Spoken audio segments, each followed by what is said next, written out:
Author Cindy Kep is writing on the edge. Books include Remnant in the Stars, The Loudest Actions,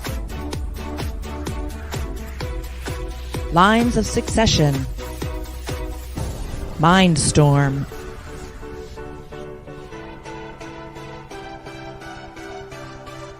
Condemned Courier, the Yerushalayim series, and Animal Eye.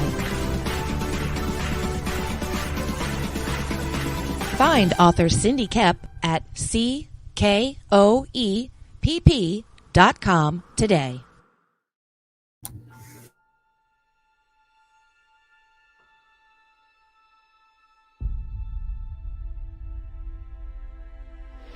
When they mined an area,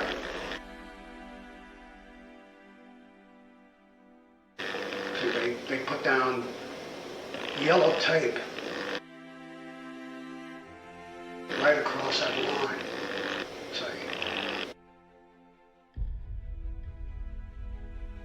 And if you walked on the wrong side of that yellow tape, you blew up.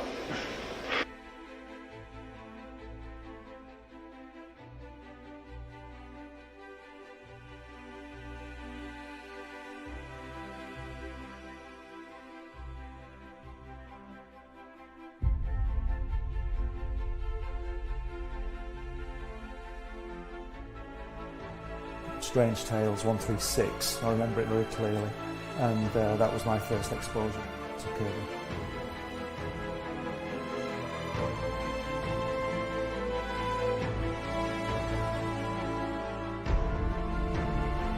And I wanted to show it to people.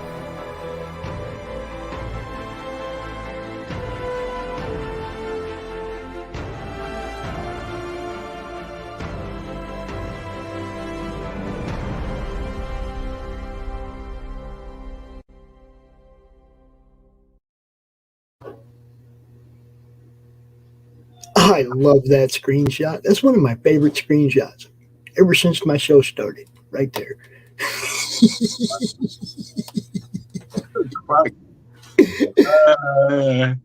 What is that screen, man? That's you and Will Samuel. Me and Sam. He's gonna be out here later today. So I love that screenshot. That's like it's classic.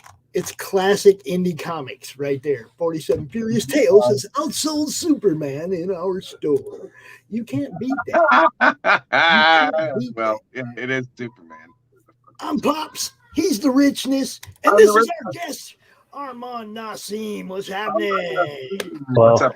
How you doing, man? I'm doing great. Yeah, I am pleased. Welcome to the madness, my friend. Welcome to the madness, sir. How are you today? I'm good. Thanks for having me.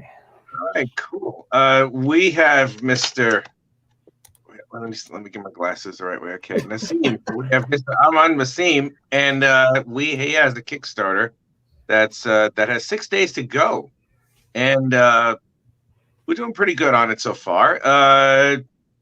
You want to tell us what's out there? I was going to say, I would ask. He's new. I never met this guy. You got to tell me who you are, man. What's up? What got you here? And then we'll dive into the book. It's like he's a noob to me, Rich. I got to meet the guy. Absolutely. So this is I'm a writer from New York. This is really my first. He's really. From Oh yeah.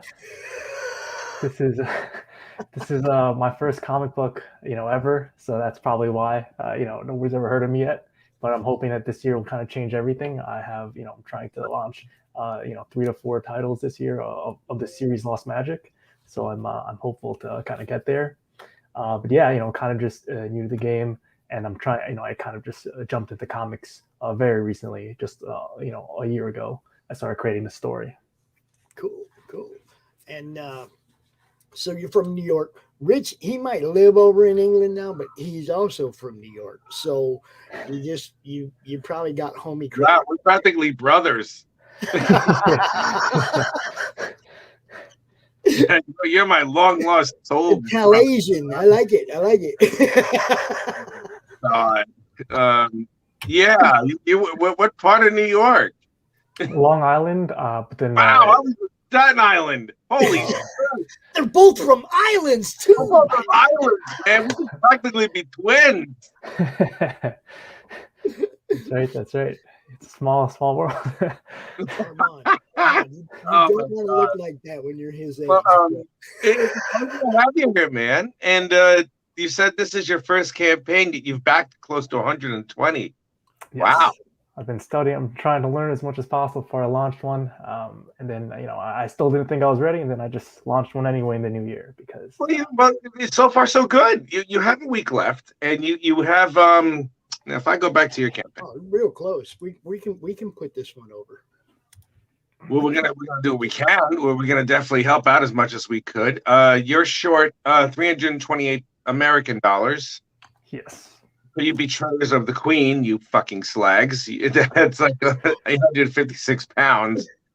So, I had to say it. I'm sorry. We got Miss Rena and Trish and Shadowhawk and Brianna, all kinds of people popping in the chat. Hey, how's everyone doing? What's up, Sam?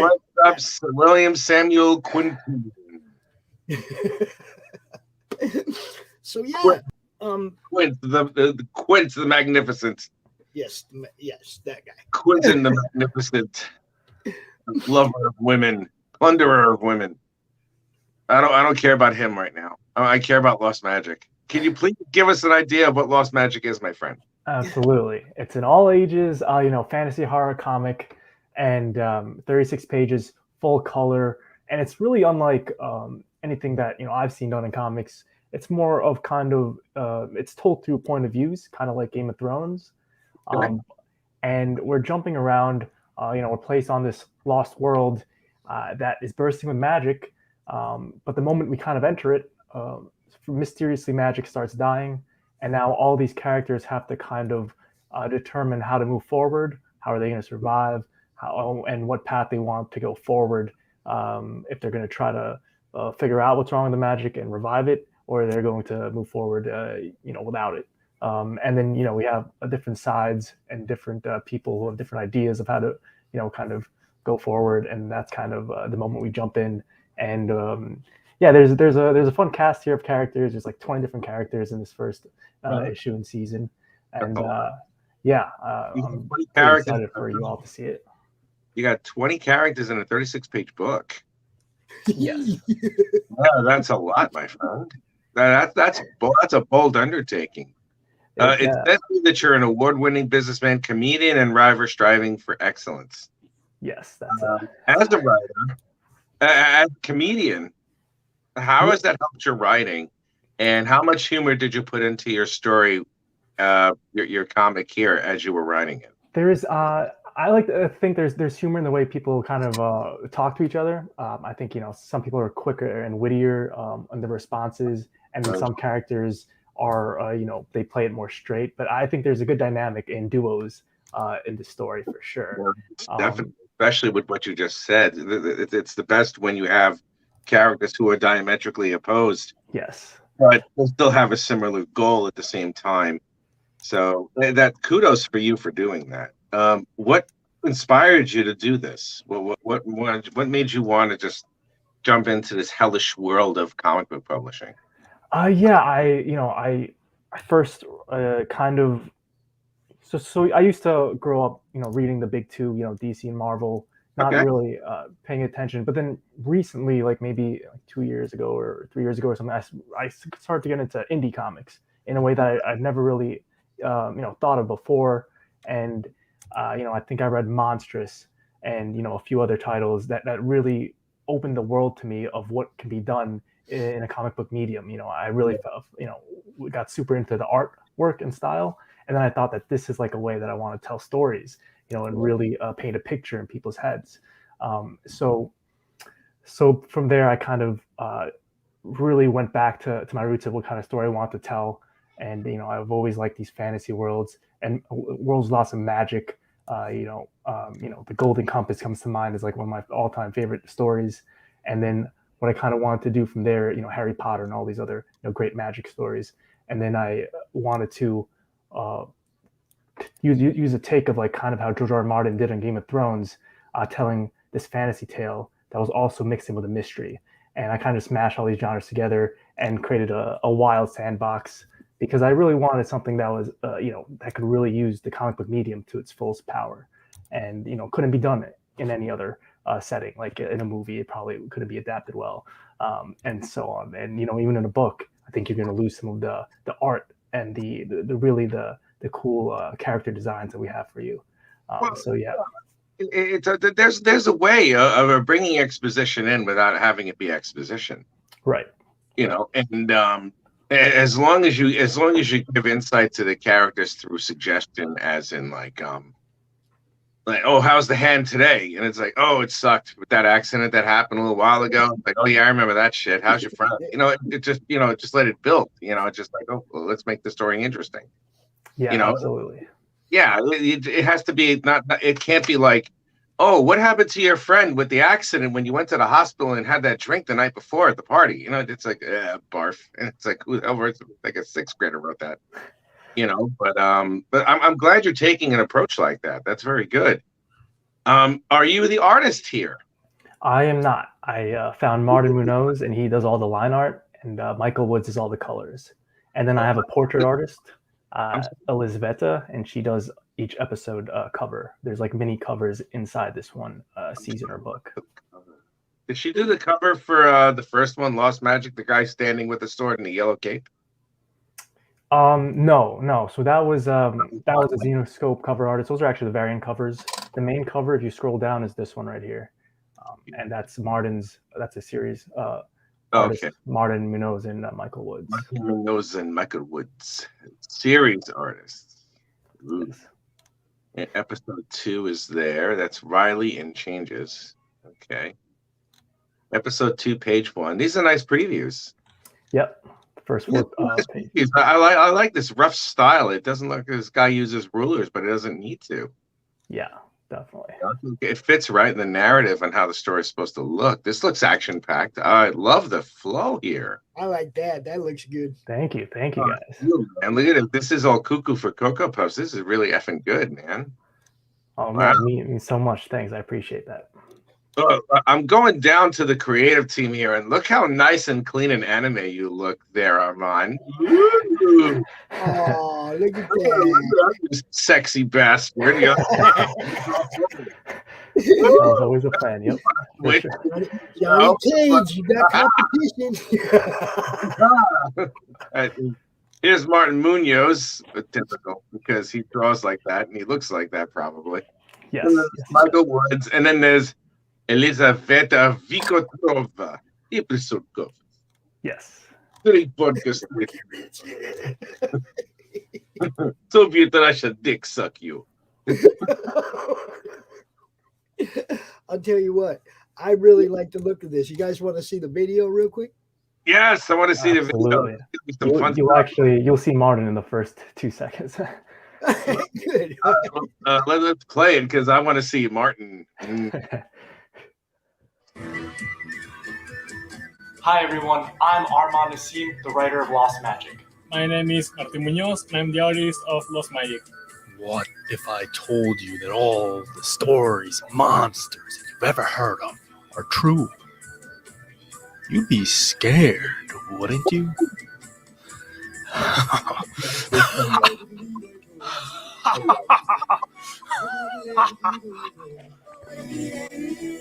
Decisions are all we have. Which side will you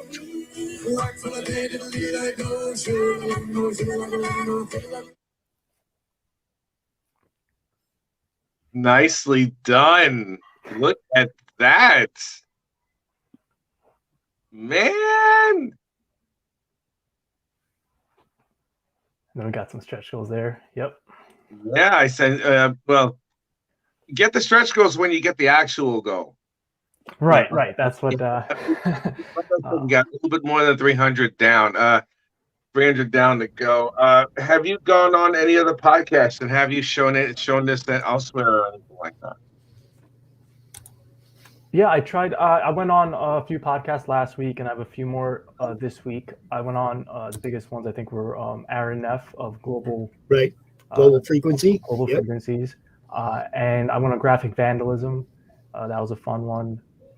Just like and then I think I have another Pops show this Thursday with Niall Scala. Nice. That's a good show. There's man, there's so many. I mean, Yeah. I try to keep up with everything. Hi Lola, what's up? I try to keep up with everything everybody's doing and make sure that I'm sharing their podcasts or whatever. And it's like, man, there's so many. It's really hard to keep up with everything going on all the time. But you have a great foothold right now.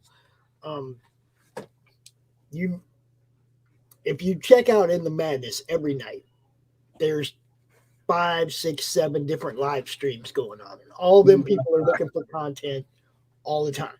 I mean, you were on RJ's show, right? Yeah. Michael Blast. He's the one that's told me, hey man, you need to get Arman on your show. And it's like, we pass you guys around like a fatty. I'm not gonna lie. So, you're gonna you'll get seen. More people will be like, hey man, you want to come on our show? There's, like I said, there's so many. Lola does a show. Lola. And there's just so many cool people in the immediate family. I like to call it the immediate family that all do the same thing. Try to get as many eyes on these projects as possible. You got Mr. E, Drew Esch. He has a show you can go on.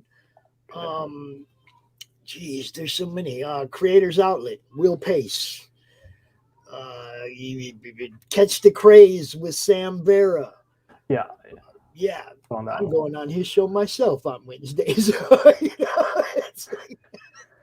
Sometimes you got to do the other side of it. You got to go out there on the other shows and pimp your book, So I'm actually having to do some actual interviews of my own here coming up. It's kind of fun, But yeah, man, it's definitely. Look, this thing looks good. I don't see any reason why we can't get this thing funded. We just got to get more eyes on it. I agree. Yes, see, Lola does creator spotlights, different random shows. And Lola, look, he's cute like Johnny. You need to get him out there in front of the ladies and let him sell his book. Come on. You know what's up. Lola does ladies' night for us. My friend, I know what it's like. Hey, all the ladies love me and shit, so it's like, I'm going to whore myself out again. Damn it. Whatever sells the book, I'm all in for it. You see? And that's the attitude you got to have, bro. That's the attitude you got to have. You've got to be willing to go out here and market yourself. What if he hasn't bathed in a week? You'd still go for it, probably, man. That's fucked up. Oh, shut up. Damn it, Rich. I went there. Seriously, though, this is beautiful sequential art. I really have to say, you have a very good artist in your stable, and it's always great when you connect with someone who knows what they're doing. You know what I mean? It's a really good thing, and it looks like it connects with your scripts. When you put your story together, what do you? How do you put it together? Is it like just plot driven, or do you have the final script ready to go when you send it to the artist? Both. So when I first sat down with Martin, for the first episode, I gave him the roadmap for all 6 seasons. I see this as a 6-issue story arc, and I kind of told him exactly where I want everything to go. So it's heavily plot driven, but then from there, because I know what the story was and what the ending was. So then little by little, every episode was kind of new, building these new characters from scratch, just whatever I thought was a cool angle or POV that we never really get to see in comics or traditional fantasy stories. So kind of just having that flexibility to kind of tell the story through these point of views really helped. But definitely when the script came along, what I would send Martin for the first one is how it fits into the greater world, but then also what is actually happening on each page and each panel. What is important to get the mood across? What is the objective of each page? And then, of course, the panel work. And then I gave Martin a lot of flexibility in the designs and if he wanted to rework some panels, he absolutely had that flexibility. It looks great. It looks really, really good. This is a really nice start to your 6-issue series. When's the next? When this is fulfilled? When will you have the next? When will you have your next issue set up to go? I'm planning on releasing it. Launching the Kickstarter April 1st. Right at the end of March, beginning of April. Going right along, not bad. Lola says. Lola Meets says, message me on Twitter at Snowballing 2020 and we will set something up. So looks like you're going to have a little bit more of another audience with Miss Lola there. So that's a good thing. That is Absolutely. A very good thing. Yeah, you should definitely do that. So as a new creator, Trish Bankston says, so as a new creator myself, what was or is the hardest part of the process for you? That's a very good question. Can you answer that, please? Yeah, it was, sometimes feeling so overwhelmed, was because, you're not just writing the story, you're also kind of editing it. And I did all the lettering and interior design myself. It's also making sure everything flows so seamlessly, whether it's, colors and characters looking the same from, one page to the next. A lot of things I didn't really think I had to deal with until I had to really deal with them. And not, it's kind of just taking it again one episode at a time, not feeling so overwhelmed by this story arc that's so big and will last and span six issues or seasons. I kind of just focusing on like one at a time, and each pages as they come along was probably the hardest part that I had to learn and go through. Yeah.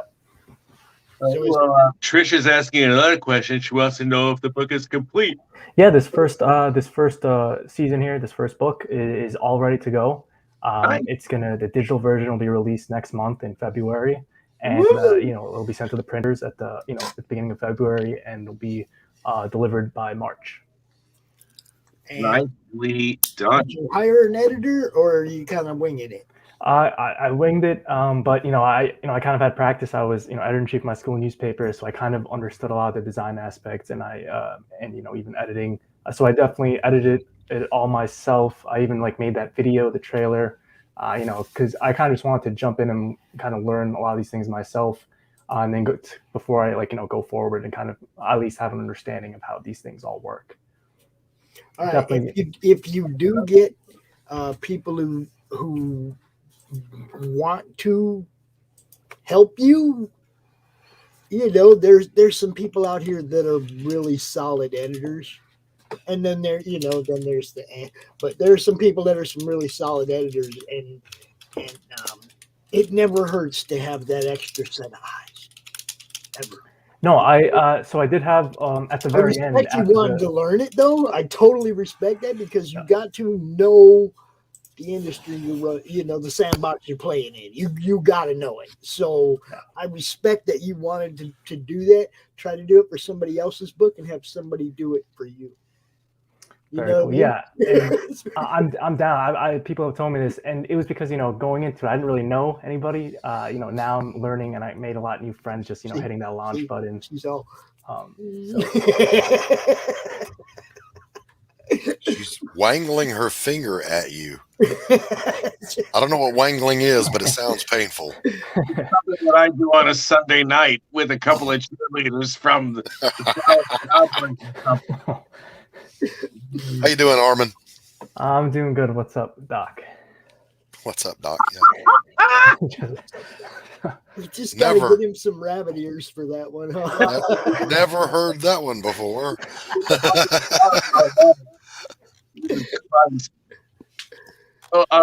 I'm looking at wow, you have a YouTube channel too called Made Y'all Look. Yes, I do. Yeah, I know. I'm spying on you. So what's that one all about?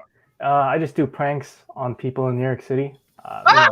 Holy shit, that's Oh, funny. you gotta have the link. Give me the link in the private chat, man. I'll give it to you through message because I suck at the private chat thing. So I gotta have it.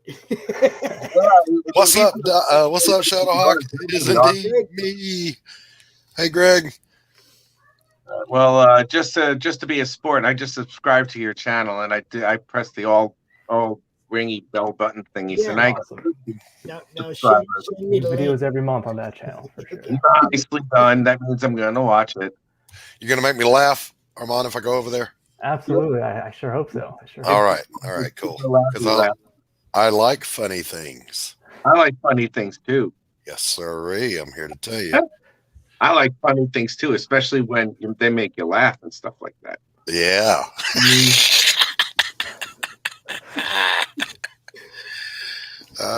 Rich makes me laugh. Usually, it's because I'm funny looking. If he was a child, I'd probably scare him to death or something like that. Because no, go away! I'd shoot it. Greg says, "Drop that link, man. Come on." I just did. I just gave it to Pops. I just sent it to Pops through Facebook. I can't do it because I have my phone. I use the camera on my phone. Yeah. I can't use it. And then Pops just fell out the space-time continuum. You killed him, Rich. Damn it. I didn't do anything. That's the third one this week. You're the one who left. It's not my fault. Rich. Wow. Why, Rich? Why? Who's down on the bottom? No, Rich. Oh, that's Doc. Where's Pops? Where'd he go? Rich, you didn't give me a link. You gave me a link to the Madness Open Draw stream, dude. No, that was the friggin'. No, I did not. For God's sake, Armand, drop the link to your YouTube channel in the private chat. I just did. There. Okay. Now I'm looking at the right thing. Okay, here we go. Subscribe, ring that bell. Made y'all look. Oh, this already looks funny. What the hell, dude? Show us one, Pops. Come on. Oh, I'm pulling it up. I'm pretty sure we have permission from the channel owner. Absolutely. Hold on. Oh, I'm flagging you now. That's it.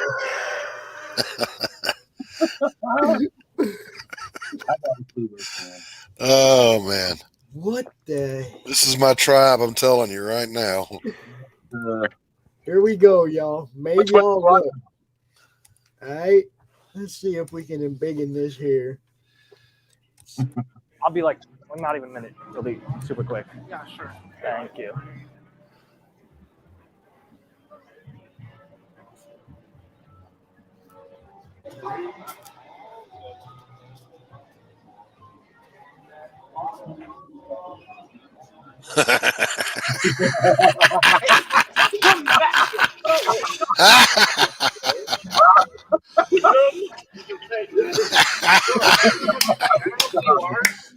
That's not funny shit. All right, have a great day.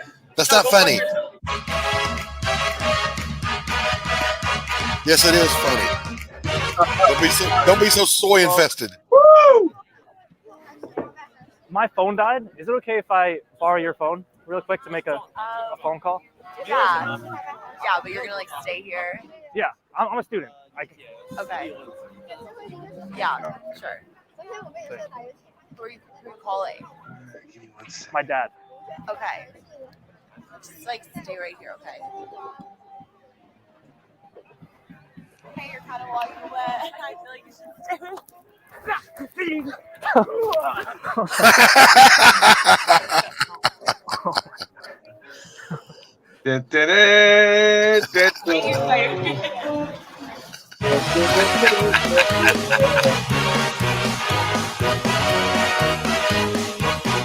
Sorry to interrupt the video, but here's your friendly neighborhood reminder to like the video and subscribe. All right, you guys, we're giving away 2 free movie tickets to Spider-Man No Way Home out this Friday. All you have to do is be subscribed to the channel and comment down below who your favorite Spider-Man is. And if this video gets 100 likes, I'm going to quit my job and go all like and subscribe. And then it's actually over, but we'll do that ticket away for the next one. We're doing giveaways. Man, I feel lied to. Quinton, you I mean, you about your favorite? yes, superhero? on the one hand, the video is Really quick? funny. It'll be like on a the few other hand, seconds. I don't get a ticket. So. Yeah. So bad. I don't. Okay. Do you like superheroes? Sorry, go. What's up? I mean, we're just looking for your favorite superhero out of all of them. DC, Marvel. Let me think. God, I haven't seen a goddamn superhero movie in so long. This is No, I hilarious. can't stand Okay, Spider-Man. okay. Spider-Man's That's the worst. enough. That's enough. Jeez. Brianna said, Spidey's got some moves. Hey, Yeah, Tree Goblin. all over the place. The one chick had a really good, she was really, had a good attitude about it. The other chick was like, yeah. That wasn't a chick. That's supposed to be a dude. Yeah, that So, was you good know. stuff. Good stuff, man. Now, Stop! That did say No Way Home, right? That said Spider-Man No Way Home. That's the new one, yeah. Yeah. So how old is that video? Oh, it's like a month old. Yeah. I was just checking. I was like, how often do you add content to the channel? Every single month, we'll do one big video like that. So nice, cool. Nice. Good for you, man. This man is a creator. That's right. That's right. A creative creator. Imagine that. Well, see, that's what that's what we like to see. We like to see people that are about entertainment. That will go a long ways to promoting your comic. Okay, use that channel. Use the whatever you got, man. Comedy, anything that's entertaining that people will watch, and then you throw in a little ad about Lost Magic. I mean, definitely. Use it, bro. Promotion, marketing. I do that for mine. I have my own YouTube channel where it's like I go live every other day drawing something. Mm-hmm. If you put yourself out there far more than just anything about the story in and of itself, if you hit it with if you hit that type of stimuli in about 3 or 4 different ways, people are going to get a much greater idea of what you're about. And what your book is about and who the team is. You're going to give a little bit of extra notoriety of the team. It's like your penciler. Well, your artist is people who are going to see him. That's like, well, who's he working with? And he's working with you. And it's like a cross-pollination thing.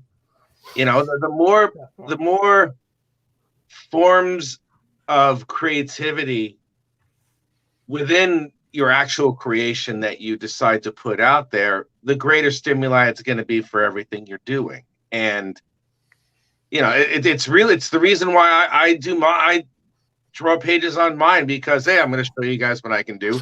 B, you're actually looking at something that's happened that's going to be part of the book, and C, it's going to be this is the next issue is going to be out at this point. It's just like always this promoting.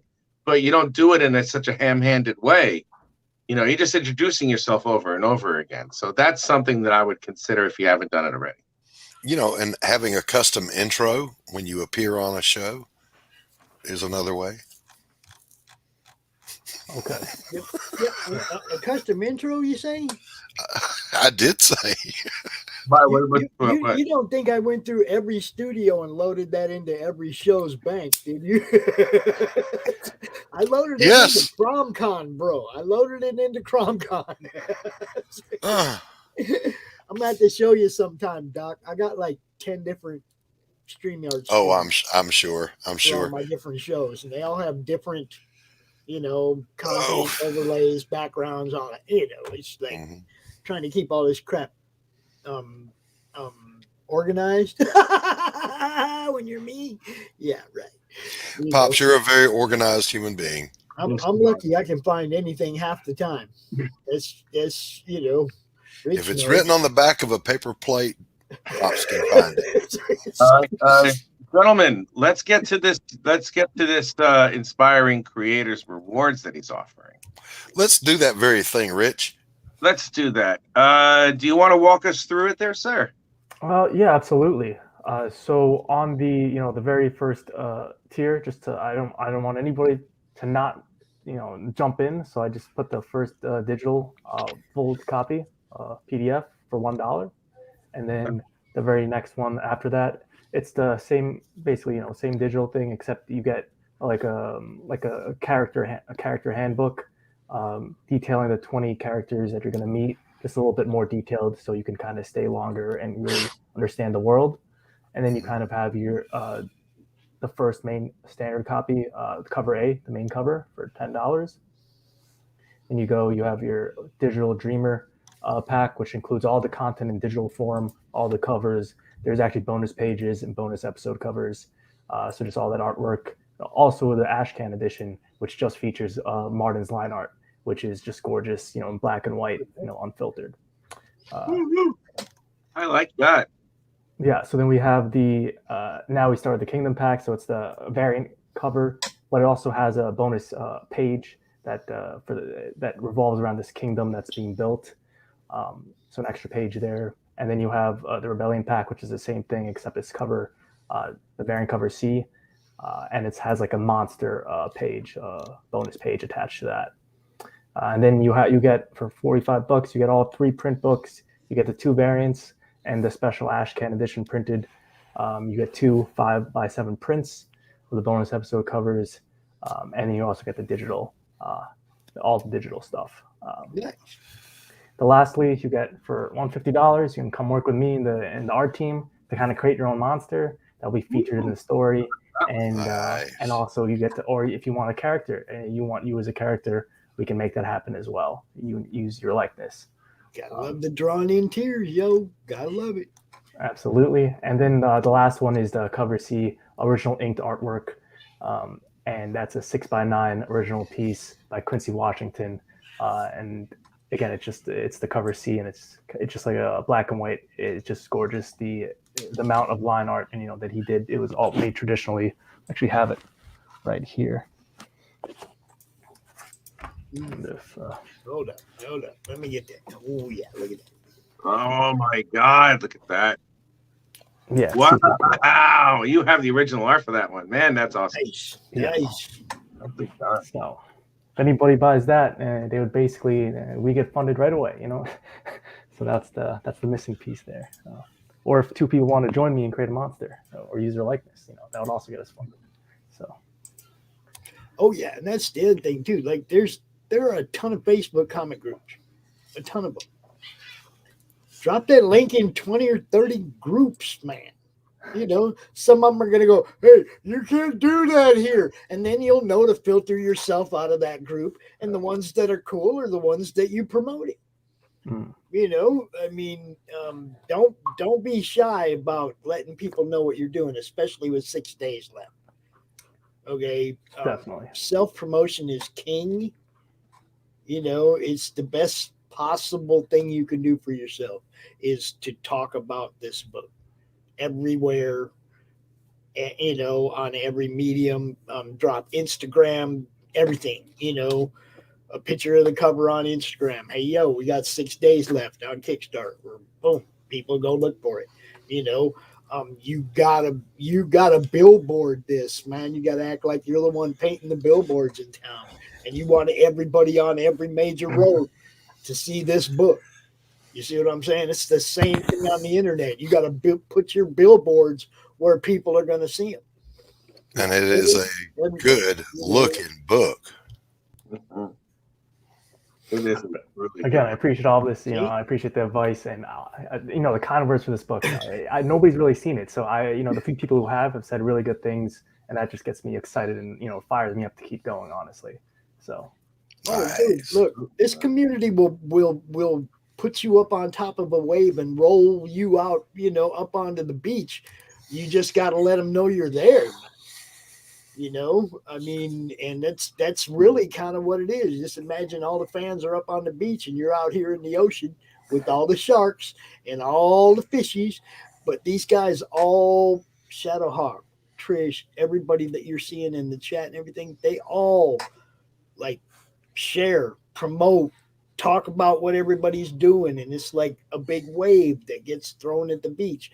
Put yourself up on top of it where people can see you, and let the momentum do what it does, man. We love finding out about new people and getting them seen. That's what this is about, man. Indie Comics is live right now because people like you are willing to try And that's why people like me are willing to make sure that people see what you're doing. You know? What do you got, Doc? What do you like? I heard you say you like something. What do you like? Yeah, I can't, I'm staring at the art that you have on the screen right now, and it's eye popping. I love it. Well, I love get you it. some interior. How about that? Yeah. Look at that. That's some good visual storytelling right there, is what that is. Just telling you. I was impressed. Impressed. I'm just saying. I'm just saying. And and we know, you know, that I'm always right. So here's a good looking book, everybody.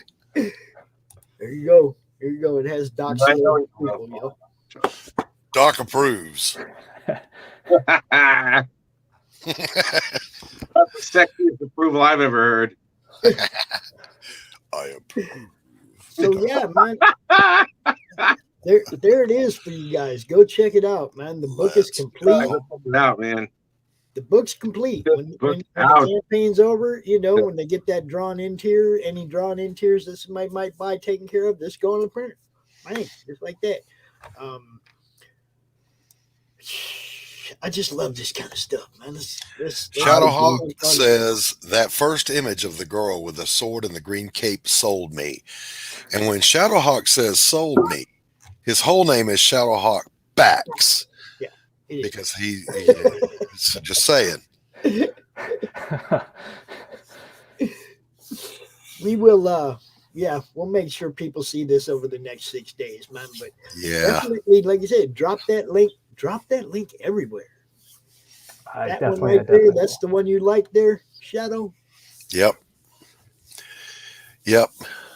Hip huggers, welcome back to the art of the 70s. When women were women and the men were grateful. A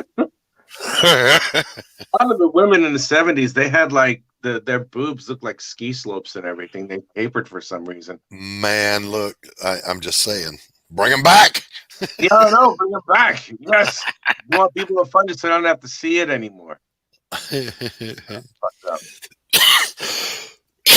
Oh, she's saying, sell it until they buy it just to shut you up. Yes. Be annoying. Definitely be annoying. You know, every time Pops highlights a chat, I start making faces back here because nobody can see me at the bottom. So why do you I have this thing closed now?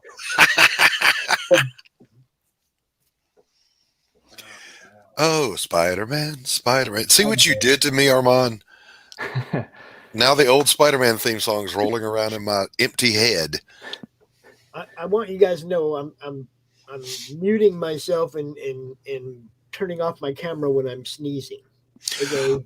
Oh. I'm having one of, you guys know how my week's been. So yeah.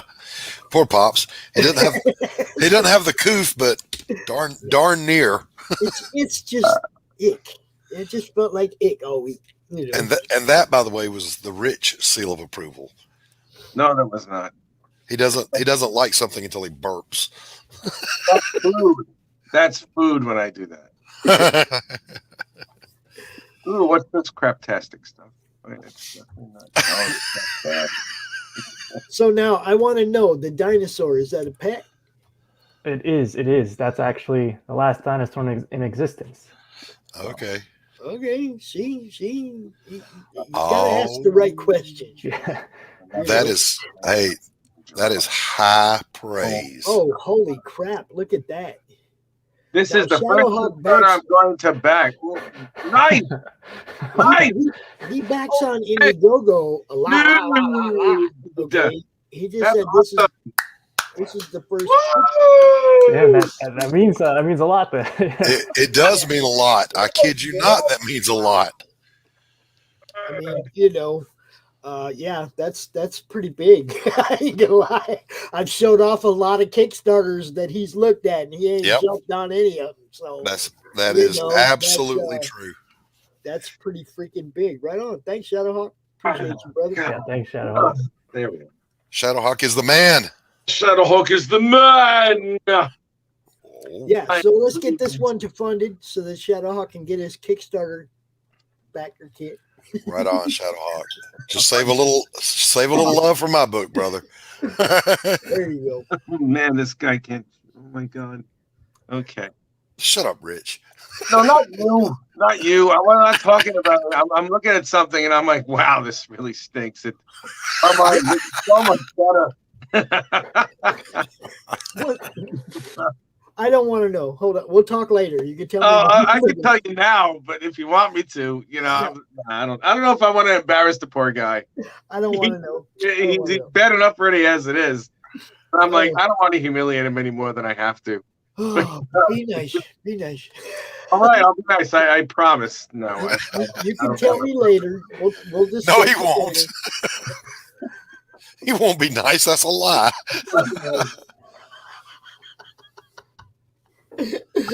I am. Yeah, I'm a little ruthless sometimes, but I'm not ruthless with your stuff. Sir, I wish you the best of luck. Yeah, let's get this. Absolutely. I'll make some room to make sure that I do something. Yeah, that's insane. Doc, were you here when he showed the original art for that particular thing? I just missed it. Can you please show that again? Yeah, for sure. It's wow. right over here. Holy cow. Wow. Super cool. All right, so what's the opening bid on that, Arman? 300 and it's yours, 300. I hear 300. Do I hear 300? Somebody say $300. $300 and it's yours. Original art going once. That's right there. The pledge 300 or more tier, and it's yours right there. There's only one. It's badass. You just saw it. Look at that. Hey, old Belmont. What's up, Justin? How you doing, brother? Oh, man, my nose. I can't believe this. All right. So in about 10 minutes, we got Lloyd Jones is popping out here. All right. Oh, dude. That's another one that's awesome, man. You guys are going to love this. We were going to have Mike Jimmy at 4:30, but he was just all tired out after his major adventures with,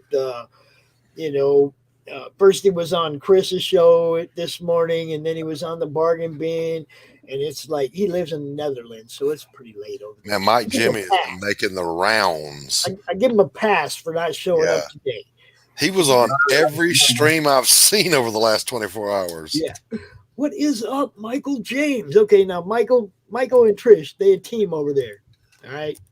They got a book too. Hello, Richness. Hello, Pops. Thank you, Michael. I appreciate it. Jesus Christ. Oh, yeah, I showered for this. Oh, Greg says for this one.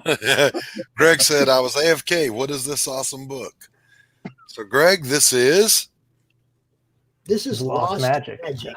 Lost Magic. Back it. Back boo. Lost Magic, #1 right here. Come on, baby. Back this book and do something because it's awesome. And it's what 328 away from funding. So nice. A little bit of work, 6 days. This can be done. I think y'all so. Oh yeah. Know, share, like all that stuff. Drop the link in places. You know what to do. And then launch it. And then launch it on Indiegogo. Yep. And then launch it again on Indiegogo. Exactly. Because you're just now starting to hit the actual video audience for this, and a lot of the people, a lot of them are like Shadowhawk, and most of the time they back on Indiegogo. Shadowhawk. Here we go. It's about every platform. Do everything you can to get seen. Do everything you can to sell books, man. Call the retailer. Hey, man, can I send you a press release, a press kit about my book? Maybe you want to buy some. Do anything you can, man. The possibilities for the indies are endless right now. There's no barriers. do whatever you want. Have fun. Definitely. Oh, Trish, now I'm curious about that. Can't wait until Saturday going against Mike Jimmy on Pitches Be Crazy. What's that all about? Going against what, a drawing competition? You don't know what Pitches Be Crazy is, dude? It's like a whose line is it anyway thing. Oh, okay. I got to get over there. Dude. Yeah, Yeah, it's I went up improv. against Will Peden and I trounced him readily. Mhm. So bad that I was just like, here, man, you can take the 50 because you're cool. Like it was a mercy killing, but you know. It's improv. It could be anything. It could be pitch your book as a fireman putting out a fire. It could be anything. You have no idea what they're going to throw you at. Wow. You know, yeah, it's fun. That should be good. I'll be watching. I usually I got to. And is that the channel Pitches Be Crazy? Yeah. No, it's Indie Volt's channel. Oh, Indie Volt. Okay, I know Indie Volt. Pitches Be Crazy is one of their shows. You know, it's one of the shows. A little shout out right here to Lockham Amir, who is submitting a script for the CRoMniverse, baby. Right on. Gotta love it. Gotta love it. I read it this morning. They sent him a little tweet. Yep, it's gonna be good. Y'all don't know how much fun Pops is having with this Enter the CRoMniverse. Michael says I'm showered too. That's why I'm later than Trish. Yes. You do it? Can I smell you, Mike? I want to smell both you and Trish to see if both of you actually showered. Just back to totally weird $50 level. Woo! There you go. Congratulations. What's up, Michael? Hey, how you doing? Fun. What's the book as a phone sex operator in the 90s? Oh, God. Hi. Oh, yeah. Call me now. And this guy right here. Wow, I can't wait. I'm here alone, and maybe you can unfold my. This guy right here is one of the judges for that show. Put it between the pages, baby. Ooh. Oh, Trish says, Pops, you should reach out to them because Joe is friends with both of us and can't be a judge. Brandon knows he can always hit me up when he needs me. I gave him a free year. Anytime he needs a co-host, you know, I'd have his back. So, I'm not sure I got a year left to give. You know. I have some blood to give, other fluids if need be. As Michael Hing says, well, I don't have a book about a phone sex operator in the 90s, but I still I'm trying to do that. Last two books. All right. Well, Michael, I'll tell you what. I'm gonna make you a mod. Drop the link to those books. How's that? Just because. Boom. Look at that. You know. Look at that. Oh yeah, where's Trish too? I wanted to get Trish and Mike too. Shadok, you don't need a nap. Just smoke a cigarette. You'll be all right.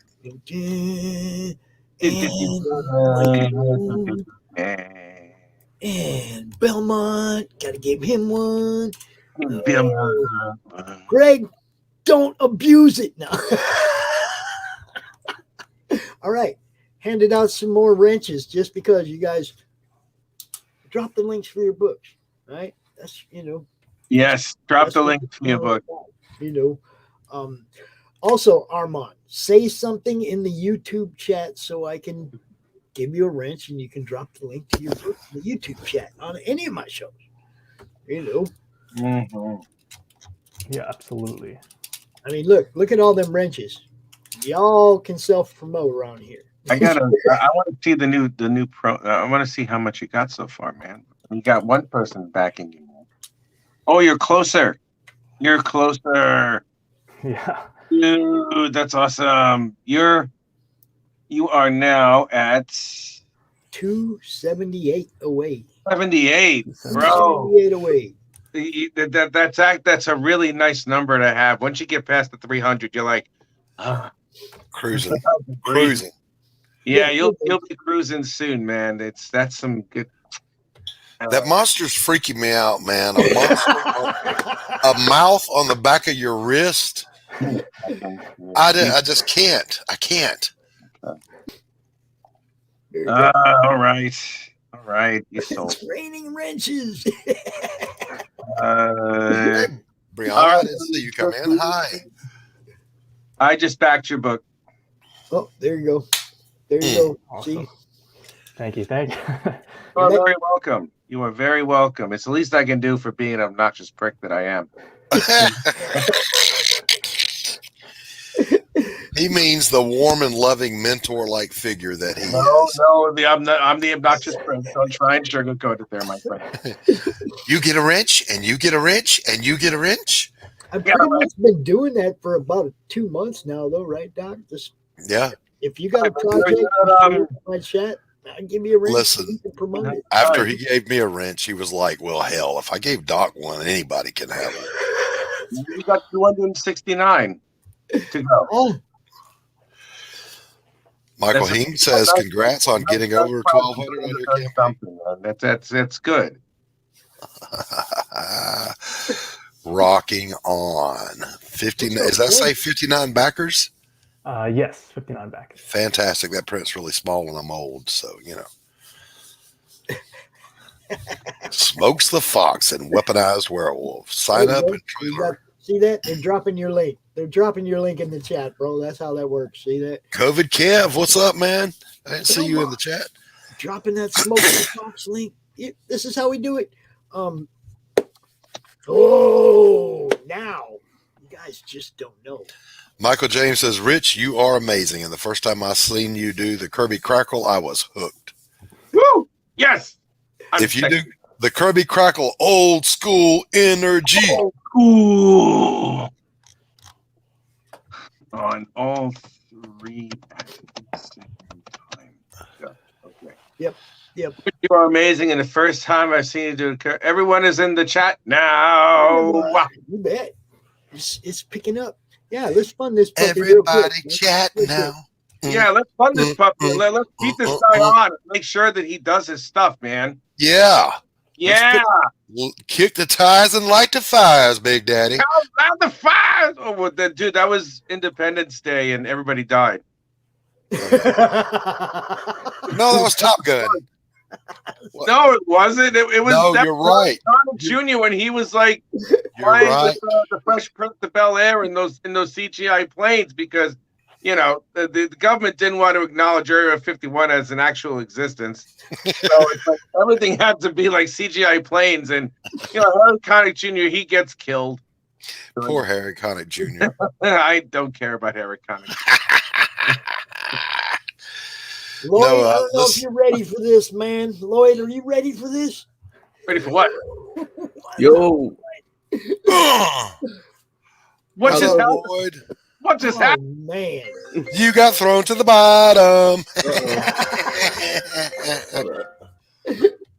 What just happened?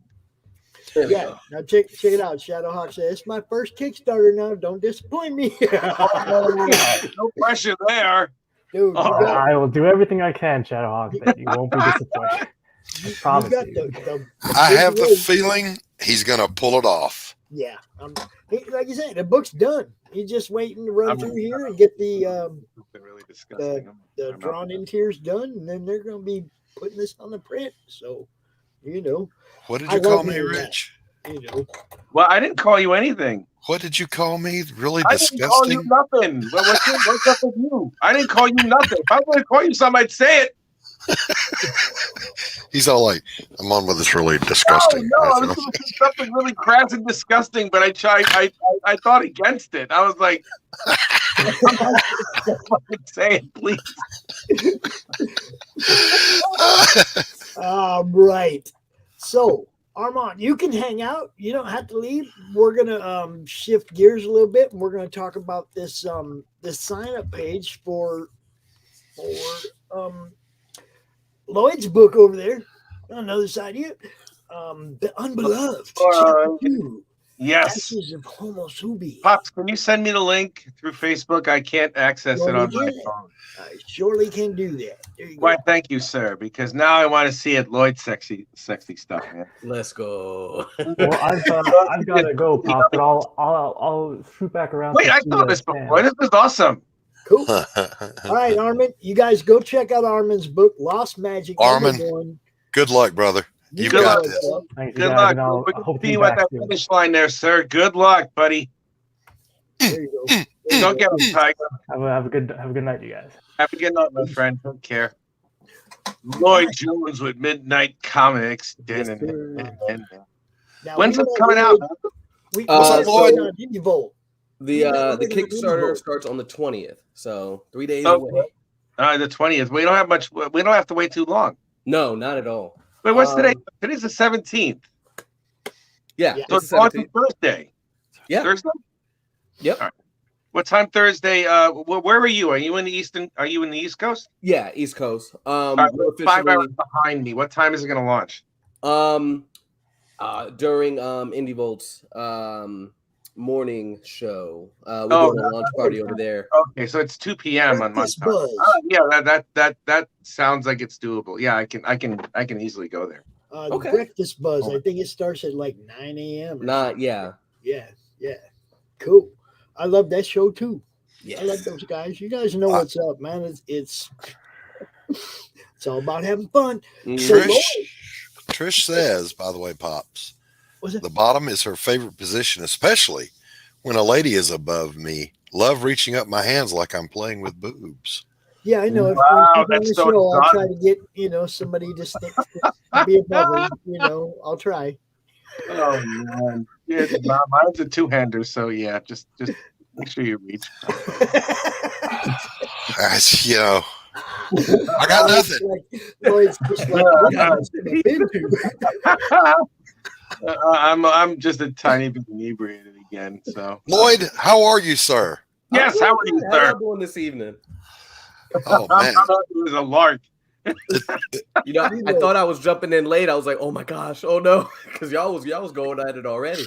No, we were having fun, man. We're here till like close to 11. This is some cool stuff. Well, it's 6. It pops this time. So, fuck it. Question for you, Lloyd: is it the unbeloved or unbeloved? Unbeloved. Okay. Love. Okay. Yeah, I was wondering that myself, but Doc is smarter than I am. Okay. Michael Hing, you're wrong. I hate you, Doc, because you're handsome, you fuck. Rich. Yes. Go ahead and tell Michael where you live. I live in London, England, sir. So, Michael, you are wrong, sir. You get nothing. I'm the original Brit up in this piece, sir. That's right. We sent a Yankee over just to cover that bet. Yeah, that's right. I'm reinvading England to repopulate the species. Happen to make this I'm dream gonna of try to find you somebody to place above you in the chat when you're on the show. I promise. I'll try. Christ. All right, I'm going to shut up and let Pops do what Pops does. Let's promote this book. I am trying. All right. First of all, you got to go sign up for this. But one question I do have, Lloyd, is there anything you want to share yourself, show off yourself, like other art, interior art, stuff to sell this book, bro? Show everybody what they're going to get. Absolutely. Give them an idea what they're signing up for. You know? Actually, am I able to share my screen? Yeah. Oh, actually, okay. Send it. I will put it up there. Let me share screen. Let's do this. Bam. There we go. So yeah, y'all can find all of our stuff on midnightcomics.org. So we do have several comics here, but of course we want to talk about Unbeloved first. I do have a preview for each of the issues on the site. Uh-oh. So, okay, drop me that link in the private chat real quick so I can have it in the chat. Or say something in YouTube so I can give you a wrench, one or the other. Let me also pull that up. Shadowhawk, I do actually look a lot like the Penguin, the Danny DeVito version. You said that, not me, bro. Bear with me here. I will send you. Did you get it in the private chat? Yeah, I got it. All right. So this story essentially is about two Shinto deities, right? So it's Izanagi on the left, Izanami on the right. They're tasked with one mission, and that is to maintain order and structure in the shapeless chaos that is the world. So that's going to pit them against essentially all sorts of various yokais, demons, evil spirits, what have you. And so, really good. If you guys read manga or watch anime and stuff, there are some familiar elements in a lot of animes and stuff. They have these deities and these godlike beings dubbed down to just techniques. But we said, you know what? Let's place these actual godlike beings. What would happen if they were actually on Earth fighting these monsters? What does that look like? So just to give an idea of the scale, right? I'm intrigued already. So there is Orochi, right? So like if you watch Naruto, if you've heard of Naruto, you see the character Orochimaru. You don't really get to see how intense or how daunting a threat of his caliber is. But this is what closer to what he's actually depicted in the Shinto lore. So our hope is for you to be able to read our stuff, go back to their text and go, oh, I see what you did there. But now let's translate it into modern day. Right? All right. So you'll see kind of a time skip happen, but yeah, so they'll be fighting things of this caliber here. So all types of different various Japanese mythical creatures, if you would, is what's on their plate. Nice. So also that whole chapter 0, I could give you the timeline. It's not really spoilers or what have you, but chapter 0 kind of takes place.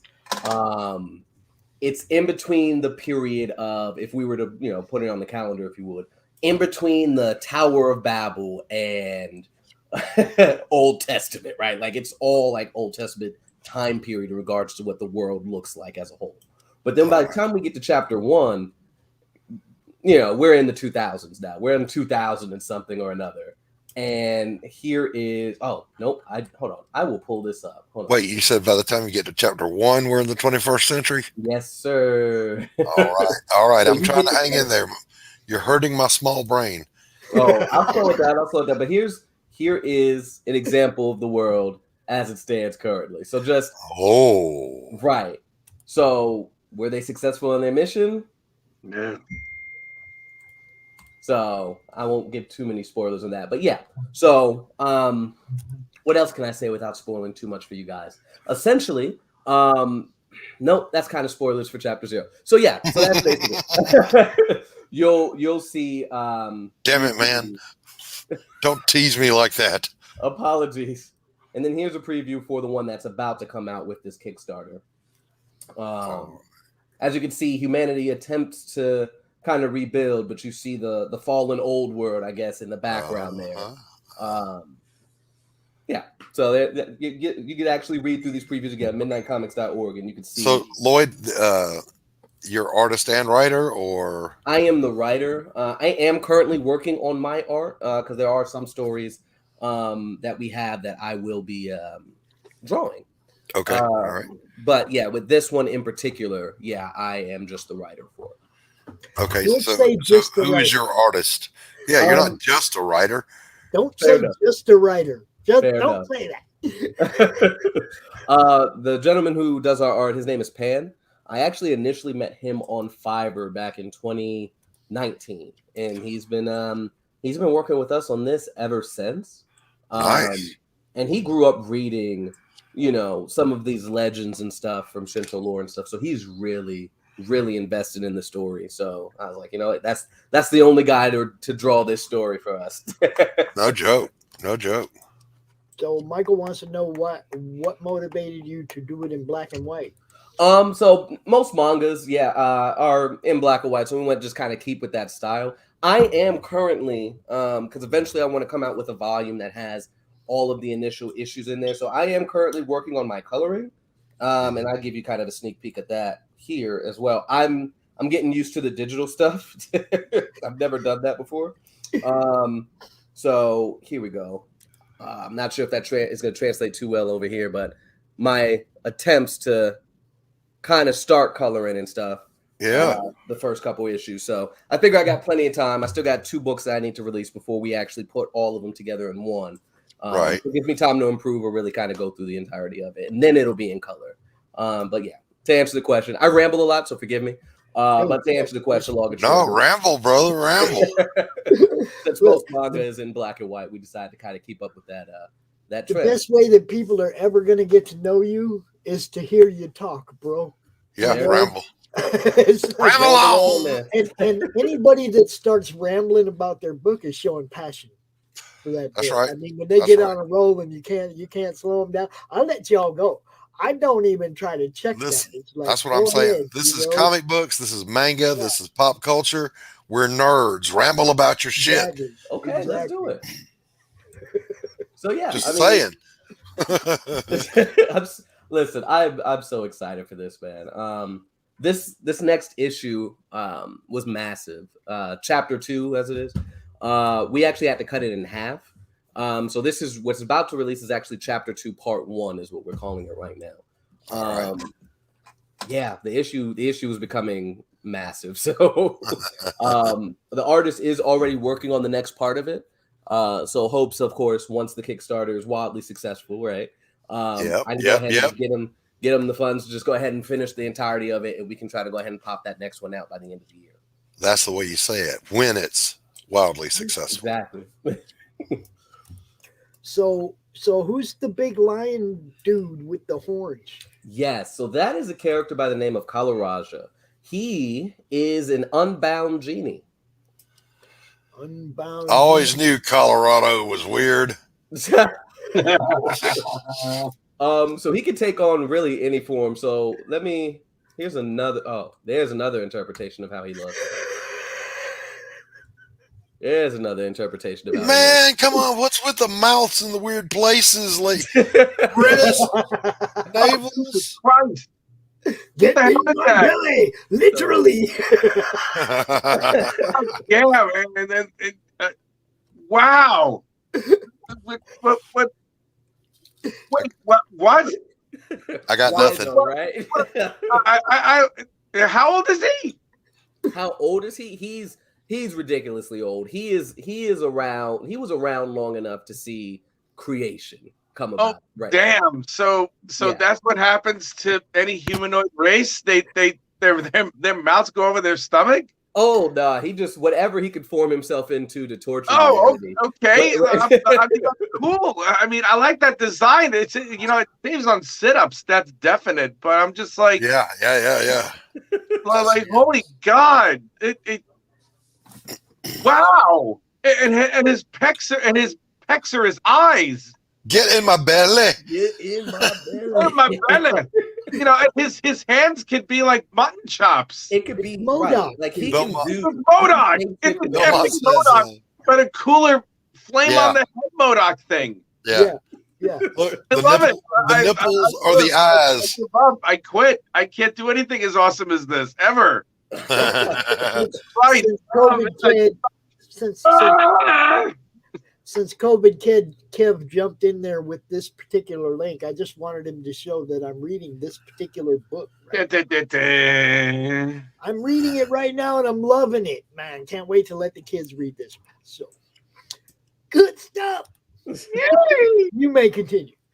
That was a commercial. But yeah, so he's been around for forever and a day, and his favorite pastime is torturing and killing humans. So, yeah, honestly, as it stands now, our main character, no spoilers for it, but these poor innocent looking kids here, they don't stand a chance against him. No, they don't stand a chance. Do you see? Hold on, let me. these two, really, this adorable group. There's no way. Honestly, there's no way, and this is going to be an encounter with them that they'll. It's gonna shape the course of their entire story. Right. So, but yeah. Oh my gosh. Hold on, I will show you something else here. Actually, y'all all in my folders here. But here's something else. There's somebody else. The Kalaraja serves this guy here. So just to give you an idea of the monstrosities humanity has to deal with and face off against throughout the course of these stories. Well, humanity wouldn't even still be there. I'm just saying. Exactly. Exactly. Who's left? And so yeah, so you're gonna really see it. Oh, man. The flight of humanity against the forces of evil, really. I want you guys to check that smile on his face. This guy's having fun. Yeah. And you guys know what I say about having fun. If somebody's having fun, that's infectious. Other people catch that. They want to have some fun too. Check this one out, you guys. Go sign up for the page. Go read the preview. Yeah, you know what's up. Look, man, I already know fun is contagious. I was at Subic Bay, okay?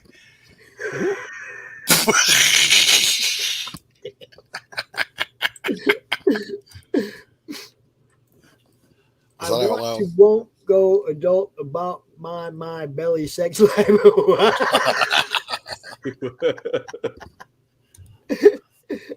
12 hookers in the chat. Hit that like button. Like it's your ex. It's deteriorating at an amazing rate. What's up, you know. Wave off, Lloyd.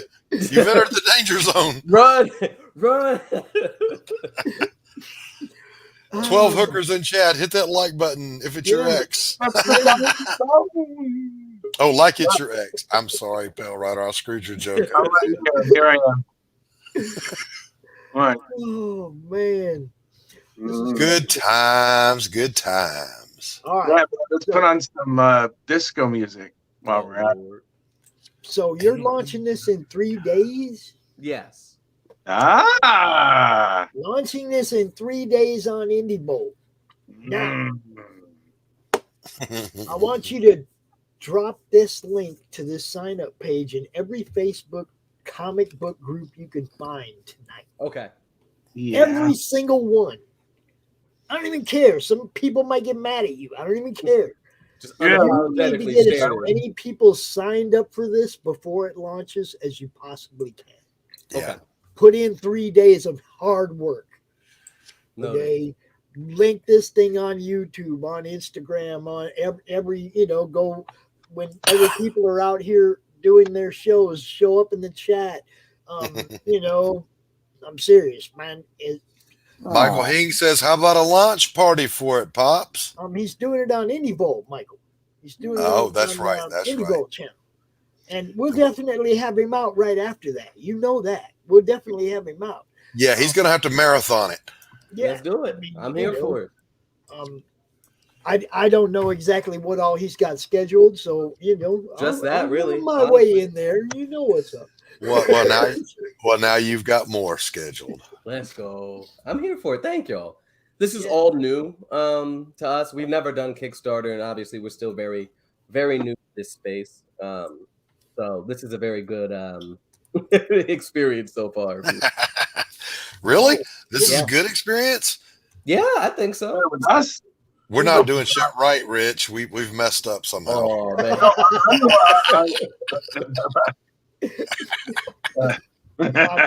For those of you in the chat these who are do all shows ready. of your own. For those of you in the chat who do shows of your own, please reach out to Lloyd. Please in the comic related madness, reach out to him. Get him seen this next month. You know what's up. Thank you. I'm excited to see. I can't wait to see this launch of this Kickstarter, man. I wish you the best of luck, dude. Really. Yeah. Go get him, killer. You're gonna show me. What's in your hand? You're gonna get it. Show me. Yes. You can already get these digitally, and the physicals you can already get on the site. Look how sexy that second cover is with the guy and the big muscles and shit. Yeah. Let's go. And the girl with the big boobies next to him. Oh, Lord.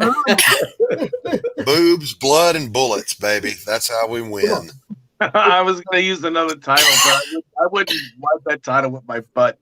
It gets good. That looks great. Yeah, man. Oh, man. Do you have any of these on display on your Kickstarter when you launch? Yeah. Some interior pages. That's going to be your selling point, man. That's a gorgeous. I love that black and white tone you got there, man. Good job. Hold on. What's another page I could show without Oh, this is the part where I start fanboying all over the floor again. Oh my God! Here we go. Let me see. Him. I can't see it. It's too small. Hold up. Let me blow it up. I'm sorry. Hold up. There you go. Woo! Yeah, man. Oh my God. All right. Lots of good stuff in here. You're not scaring me. all over the floor now. Oh There no! you go. All right. Look, that third issue might. Who's here now? Who's here? Who just showed up? That's Sam. He's coming in at 5:30. I just brought him in so he can. Hello, Sam. He's back there talking in the private chat. I'm like, you don't have to do that. You can come out here and talk to us, bro. It's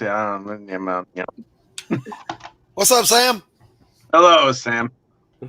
Hi, Sam. Hey guys, how's it going? Hello, Sam. You We are sexy doing bug. what we do. We're talking about this here beautiful looking book called The Unbeloved. Yeah, I was checking that out. I really like that the proofs have already been done on that. That's really tight. I'm still waiting on mine to come in the mail. They should be here next couple of days. We actually finished all the lettering today, so we're ready to ship as soon as the books get here. Nice. Well, we'll order the books. They'll get here and we'll ship them. But you get the idea. Oh, my back. Oh no, not the back. This is really tight. I like this. Yeah, so he's launching on IndieBolt in a couple days. Yes. And, First thing in the push the morning. hell out of it. Definitely want to get you back out on the show once it's active so we can Yeah. pump some So we back. can get this sexy bitch funded. Thank y'all. Thank y'all. What have you set for your goal? Only 1,000. All right. Okay. We'll get that. We'll get that, Yep. no problem. Yep. Easy peasy. Lloyd, how many copies are you printing, man? How many do I Yeah. have printed, or how many do I plan? No, on how many printing? are you going to be printing when you put your production run in? I guess however many is needed. I usually just, because I also give these to I met a comic book company when we went to Atlanta Comic-Con last year, so I also print some out for whenever they need some more. Gotcha. So I just always have some on hand. I have like maybe 60 of each still on hand here already. That mustache, though. The mustache is badass. I like that. My man does porno. There's no doubt. My man does porn on the side. Yeah. You look like you could use a back rub. The only problem with having the porn stash is cleaning up I afterwards. unclog your pipe. Yeah, sure. Why not? Maybe you could do something about my tits too. No. Oh, Rich, my God. And I try to keep it classy. It's bound to happen.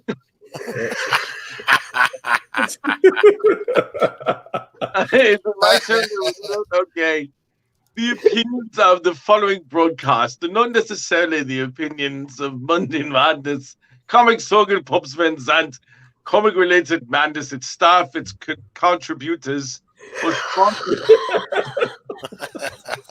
The show is Tuv-Ma, and viewer discretion is advised. Advised? I advise you. Yes. Doc. Someone asks you if you're a god, you say yes.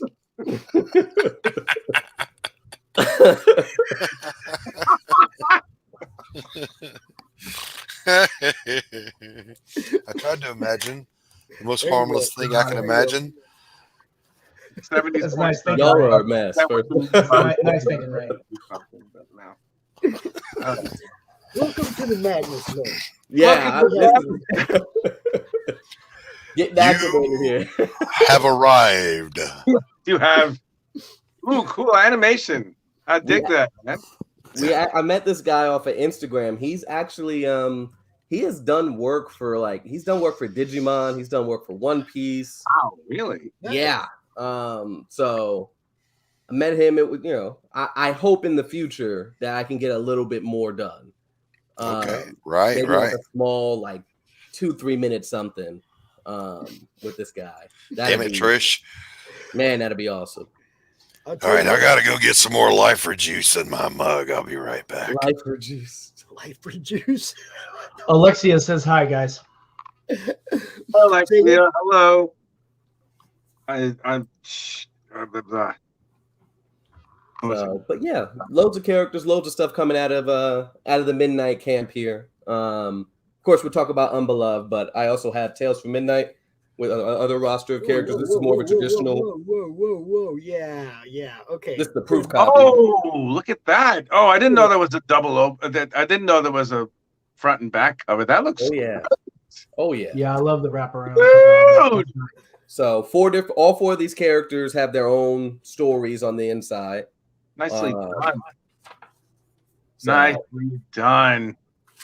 Hers is the only one in black and white. There's a reason behind that if y'all want to know about that. Then we have all the rest of the characters. So it's a lot of good stuff coming out of the campaign. There's one picture that I always like to show. Oh, glad to see it. There we go. Green screen. Ah! Oh yeah, green screen. So, but yeah, lots of stuff coming out from us soon. But yeah, I'm just really excited, guys. I'm super excited. What's the campaign goal, Lloyd? And that looks really hot. Yeah, That's badass badass now, bro. Oh, the campaign starts on the 20th. We'll have it run for 30 days, and the goal is $1,000. So sweet. Oh, we're gonna have you funded day 1, day 2, no problem. No problem. Thank y'all. Yeah, you're there. You're going on done. Indie Bolt on Thursday. Mm-hmm. First thing in the morning. I think it's like 9, 10. Come out on the Madness and do a special edition Friday. I got you. And get a slot on CRoM. We still got a slot open, Pops. No, we got no slots, but that don't mean we can't find a. We'll find spot. Panel, RJ, Critical Blast. We'll put you on Critical Blast panel on Sunday. Okay. Oh, shoot. Sunday night, the 30th. And Trish says with a straight face, "It's great that you have loads to give." Oh my God. Jesus, Trish. That was fucking Santa Claus if that's the case. Oh, you guys.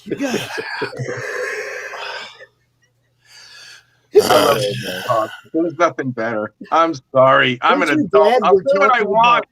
Hold up. Aren't you glad we're talking about comic books? Do we need the disclaimer again? Yeah. The unbeloved. Yeah. Stop it. Thank you, Chris. I am going to back this when it comes out on Thursday, man. Yeah. Perfect. Thank y'all. That reminds me. You're very Rich, welcome, dude. Thanks for backing Rain. I forgot to tell you that, man. Thanks for that. I appreciate that. You're very welcome, man. I'm honored to do so. Please. Mr. Jones, you got a winner on your hands. There's no doubt in my military, academic, hard-charging, overtrained, super dedicated mind that you will be funded on your first day. Thank you. I would hope so. Now, I'll tell you something, too. After you get this fulfilled, I'd love to see this in the local comic shops. Yeah. Hold up. Okay. You're going on Thursday morning, right? Thursday morning? Yes. Yes, Pops. Yes, Pops. I think, let's see. I was trying to get Trish and Mike on Thursday evening. Yeah, Trish, you're getting booted. No. I was trying to hook that up. I've been trying to hook up a time for them. I think we're going to get them next Monday, but that kind of leaves Thursday open. So Thursday evening, Lloyd. Okay, I'm free. That way we can get you on Indie Bolt and the Madness both on your kickoff date. That's cool. Sounds nice. Hey, Sam. Yep. Do these glasses make my ass look fat? Only when I put them on. Okay, there it is. Come on, Doc. You're not the only writer in the room, brother. You know I gotta come up with something. that was hunky dory nasty. I take that one. God damn.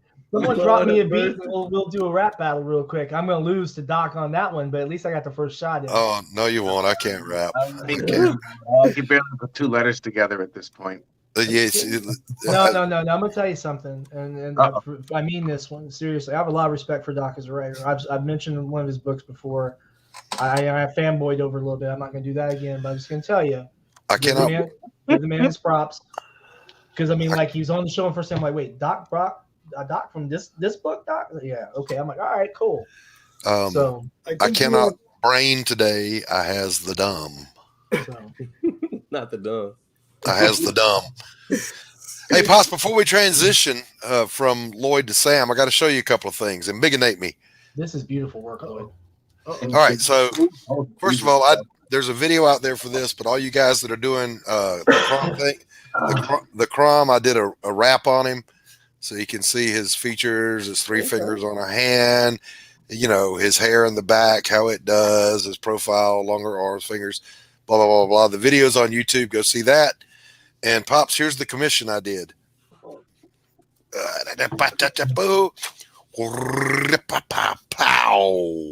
Whoa, wow. Okay, so yeah, the lighting is not going to cooperate with me, but this is 20 by 24. But the reason I'm showing it here is my buyer backed out. So oh no. Oh, wow, really?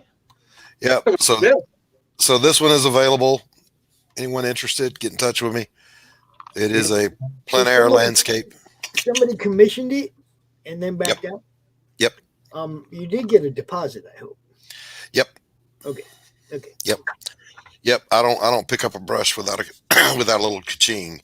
Yeah. But yeah, that's gorgeous work, Doc. Yeah. Thank you. That's Can I show off something too, please? You want to do what? I want to show something. This is going to be. I've decided this is most likely going to be the cover to Chapter 5. Oh, I saw that. Yeah. Oh, that is tight. Look at that. Yes. That looks amazing, dude. All right, Rich. You ain't got to flex that hard, bro. He's showing off now. But, I mean, you gotta remember, Rich has been just inhale. Rich has been inking for what, 25 years, right? It's 27 No, years? I don't. God, no. Yeah. I did not inhale. Is it 25? Is it 27? I forget the exact count. I'm not that old. Yes, Yeah. I remember reading a book while I was out, working for this paramilitary company. I had a book that I found out last year that you had inked. Oh, it's in my collection, and I was I was like 24 when it came out. So oh my God, maybe I was 25, and I'm 51 now. So you're old, Rich. Oh, that's if it makes you feel any better, Rich. I was reading that and then going to work and getting shot at. So turn that camera off. I'm hideous. Jesus Christ. You're the man, dude. Moisturize me. Oh, no. Yeah, I mean, if they could do like something to wash the gray out of my beard, like a filter or something, I'd appreciate that shit. Sam is going to send that to you for an autograph. Oh, that looks good on you, though, man. You look distinguished, like Reed Richards and shit, but on your face instead of your head. Oh, well, it's there somewhere. I'm glad I went white, not gray, not silver. I went white. So you bleached those shit, probably. Nah, come on, man. Even my nose hairs are that color. Let's try to take control of this thing again. Y'all Hey, go Doc, check out. that's just the cocaine, man. I don't know what you're talking about, brother. I remember the 80s. Having to pick your buddy up because he's done jumped off a ledge and you got to pick him up. Did you see that, man? Why? You just broke your legs, homie. Come on, we're gonna wait for the ambulance to get Pops, I'm literally about to fall asleep. I've been up since 4 again. All right.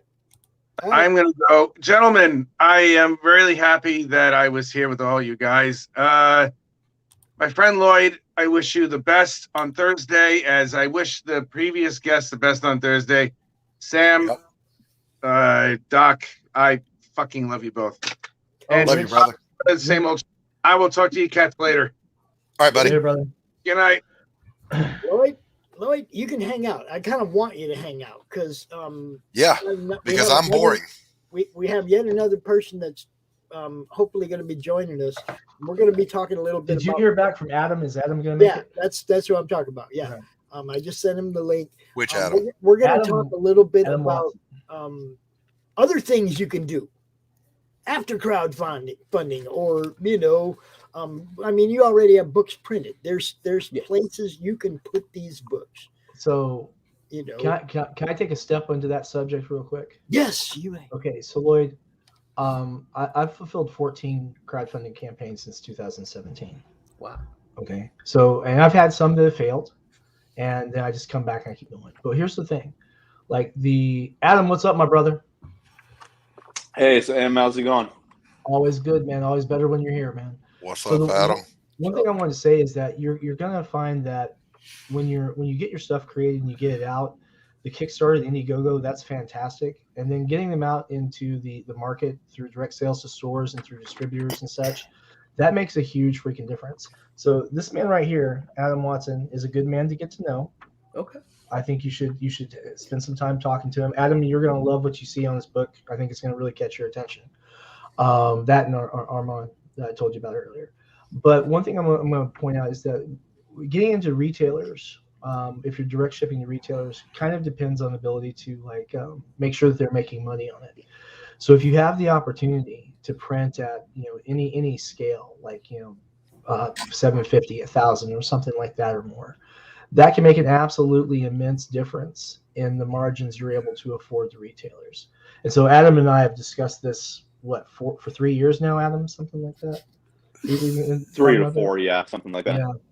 So, like when I direct ship to stores, I'm usually able to give them a 50% margin on the shelf. So when they're selling it at $5, they're clearing $2.50, and it's just because I'm putting a lot of my own money into it, investing. And you can ask Adam, you can ask Pops. They remember this stack of issue 2 when it was 4 boxes forward and 2 more higher. This is there's actually 3 rows here. You can't see the other row with it. That's a product, and that product is moving. Yeah, it was 4,500 copies, and wow, golly, yes, and now we're under 3,000. And not gonna lie, I'm not gonna tell the number, but I can tell you that Adam has a portion of that, and then the rest were direct sales, and then also from Kickstarters, Indiegogo, stuff like that. Oh, wow. So if you have the opportunity, or I should say, with as good as your book looks, once you get the opportunity where you have enough cash in hand where you can invest a little more to get to that offset press run and get your cost per book down, especially if it's, how many pages did you say it was again? 55 in each book. 55. So I can run the math for you for what my printer would do, but you could probably do this for about $2 a book at scale. So I mean, yep. Just keep that in mind. And with that, I'll turn over back to Doc because he's. Actually, I'm going to have to bail, Pops. I've got a commitment I've got to make. But I am delighted to have met Lloyd and seen his project, and I'm pulling for you, brother. You're going to do it easily. And these guys around you right here, these are some wonderful people to know. Outstanding. Thank you. Hail chat. Hail Pops. Hail Sam. Hail Adam. Hail Puppy Dog in the corner licking her butt. I got to go. And I'll be the first person to tell you that a lot of the stuff that has helped me to succeed through fulfilling 14 campaigns came from this man right here. And speaking of this man right here, I want to give him a chance to introduce himself and tell everybody what you do, bro, which is like amazing. I love it. And I own 2 different companies, Darkslinger Comics, which is what I publish my own comics through, and Comics Mainstream, where we are rebuilding the newsstand marketplace a lot better than it used to be, one spinner rack at a time. So at the moment we have 4, we actually have 5, but we're waiting on the move-in date for our 5th one. So we have 4 spinner racks in place already, looking to add more all the time. And in addition to that, we're also doing direct to comic shop distribution, things of that nature as well, direct library distribution. Okay. And so I can tell you right now that every month I get paid straight up, no lie. Adam's been on time every single time. I know what my books are moving, and it's just been anything I would expect from Adam. Absolutely professional. And I'm not going to try and oversell Adam at all. He's just actually earned the respect I give him. Thank you, Sam. And that respect that Sam has for Adam, I have for Sam, because Sam will also get up every morning and dial comic book stores. Yeah, I call at least 5 a day, except for on Wednesdays. I don't call them on Wednesdays because New Comic Day. That's 20 contacts he tries to make every month to put his book every week. Every week, at least 20 put every his week book on store shelves. 20 contacts a week. You might think, whatever. No, that's putting in the work, yo. Right. That's putting in the work. And every one of them guys that says, send me a press packet or send me a PDF, or even like is open to talking to Sam is eventually going to have Sam's books on their shelf because Sam's books are good. They're bleeding shelf space. Come on, man. You guys know that the amount of titles have shrank in all the big industries. Right. They're bleeding shelf space. They need you guys. Pick up a phone. Right before I came on here, I was on the call with a retailer who's a buddy of mine. I wanted to check on him because he had some things that he was busy with. And I just wanted to touch base. And of course, we talked for 2 hours because he's just a good guy. I have a lot of respect for him. But one of the things about that is, like, if you go to my Kickstarters, you'll see that to date, none of my Kickstarters have crossed even $10,000. But yet, 47 Furious Tales issue 1, when you look at the Kickstarter that funded and the subsequent Kickstarter that was used, about a little under 200 copies moved through Kickstarter. But yet, this book has sold 1,320 copies since its release. Not counting the numbers through Adam, because I don't have those in front of me at the moment. The ones that we've done, like direct shipments and everything. Put in the work, man. That's all I'm saying. I mean, if you really want to move past crowdfunding and be viable out there, and I mean, put in the work. You can be that guy. We got a question for Adam from Trish. How do you decide which title? Yeah. That is an individual conversation with each and every publisher, because there are, of course, going to be some publishers who aren't ready for that newsstand sort of distribution yet, because you have to be committed to creating a certain amount of product. And if you're just going to do it through Kablam or the cheaper options through Comics Wellspring or another POD, you're not going to see enough of a profit to where it's going to be conducive to you doing this. Their distribution fees or retailer fees or all that kind of stuff. So it's a conversation that I have with each individual publisher. Usually I can work out something, whether it's just putting them in the catalog so the comic shops can order their product, or putting them on the newsstand. That's individual conversations. It's kind of a unique situation with our Spinner Racks too, because in the previous newsstand marketplace, there wasn't the opportunity for mature books to be featured, right? But now, because one of our locations is a marijuana dispensary, I can only put material there that's mature themed. Whereas some of our other locations, I have to put like PG-13 and under sort of material too. Right. Yep. So, yeah, it's all just about having that initial conversation with me. I'm really easy to talk to. If anybody wants to talk, just reach out. We'll schedule a time to have a phone chat. Talk for about an hour so that I can figure out your goals. Adam is in the madness. You can find him. Just hit him up. And for those of you who know me, I'm very serious about this. Adam and I met, I think, on my first RPG campaign, or maybe my second RPG campaign. It was the first 47 Furious Tales campaign. Was it? Yeah. And so it was one of the early campaigns, and just I learned a lot from Adam, and we've been doing pretty well. We've been doing pretty well.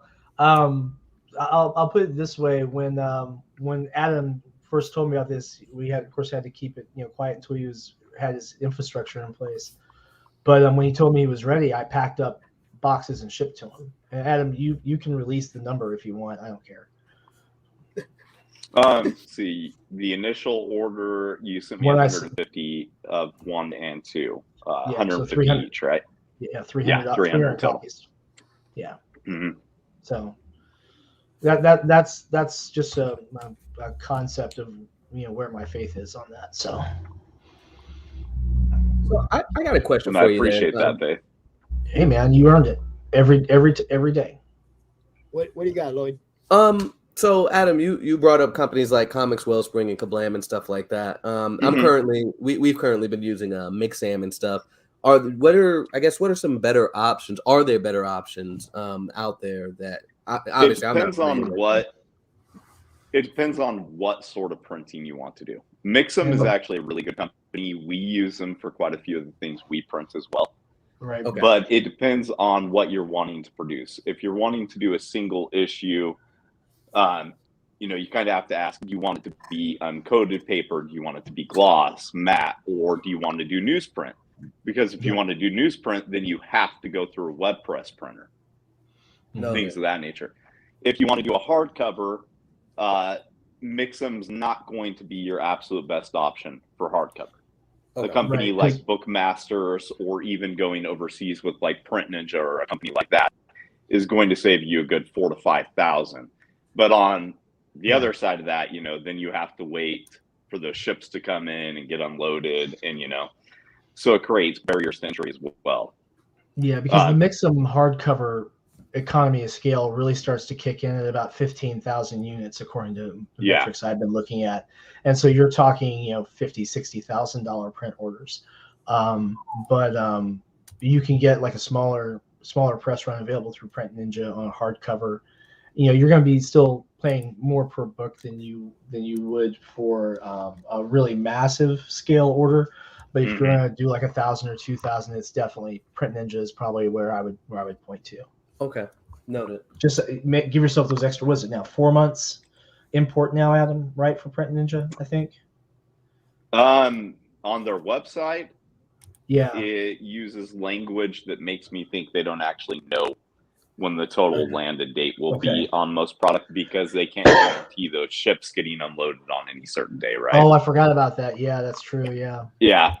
Yeah. So whether you're doing it in Korea or China, you'll run into that issue. But there are a few US-based companies that do really good jobs with hardcovers that actually have pretty reasonable rates. The one I'd recommend checking into the most, if it's a soft cover or hardcover, but if it has the spine on it, would be Bookmasters. They did a graphic novel for me a couple of years ago. They did a fantastic job. Pretty easy to work with, and you won't have to deal with any of the shipping from overseas. To the side. Take a note. Thank you. Yeah, so it's all just about what you want to produce. If you're wanting to do newsprint or something like that, you have to go web press. But if you're looking for like an offset run, then Mixam, who you're already with, they do a really good job. Their website is super user friendly. Yeah. They're who I recommend to a lot of. You can get discounts as well. You can get a discount based on you having a legal entity like LLC or C Corp or something, and they'll set you up with a discount on your order.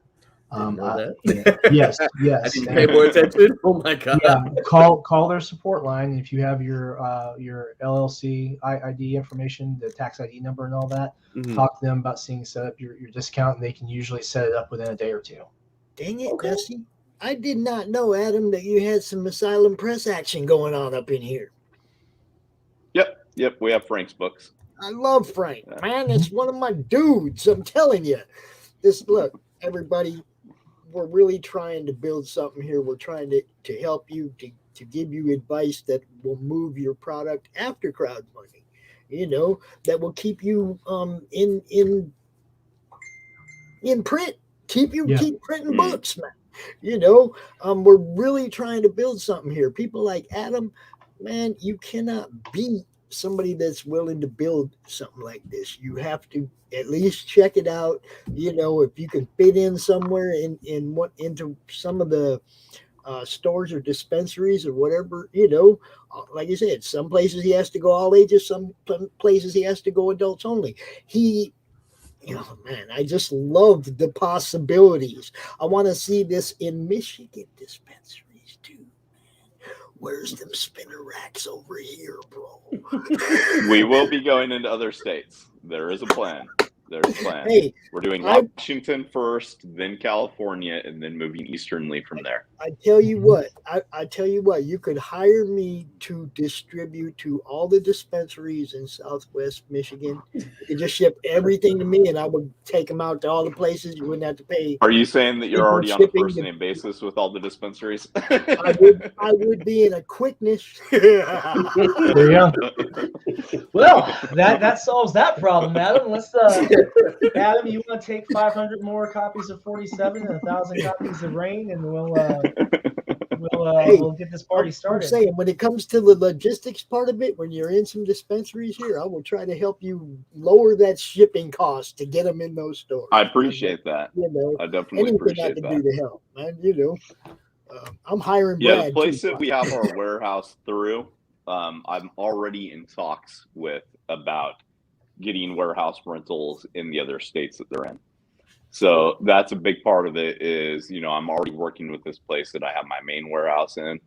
And now I need to branch out to those locations. But for each of those states, I need to have somebody that's going to get those warehouses running the day-to-day at each of those as well. Yeah. So, a lot of logistics behind that. But I would say by the end of this year, we will be branching out to more states. Nice. And I know I've been bugging you for about 4 or 5 months now, but get me a damn video ad to play on my show. I will. I can only help so much, bro. I know. Work with me, I know. And that's part of what it is too. It's networking. I mean, I love what you're doing. I want to be able to tell people about it. I appreciate that. Easiest way to do that is to play that commercial at the beginning of my show. And then you get to tell people about it in your own words, and I'm not over here fumbling with facts or numbers or anything stupid. I mean, I love being able to play ads like that too, to have a show where I can give other people all this extra exposure. That's the game for me, and the game for you is putting them in the retail, in a retail situation, which is my end game. Okay, I'd love to be able to go to my LCS and buy everybody's book. The other thing too book is that $10 per shipping per book is killing me, bro.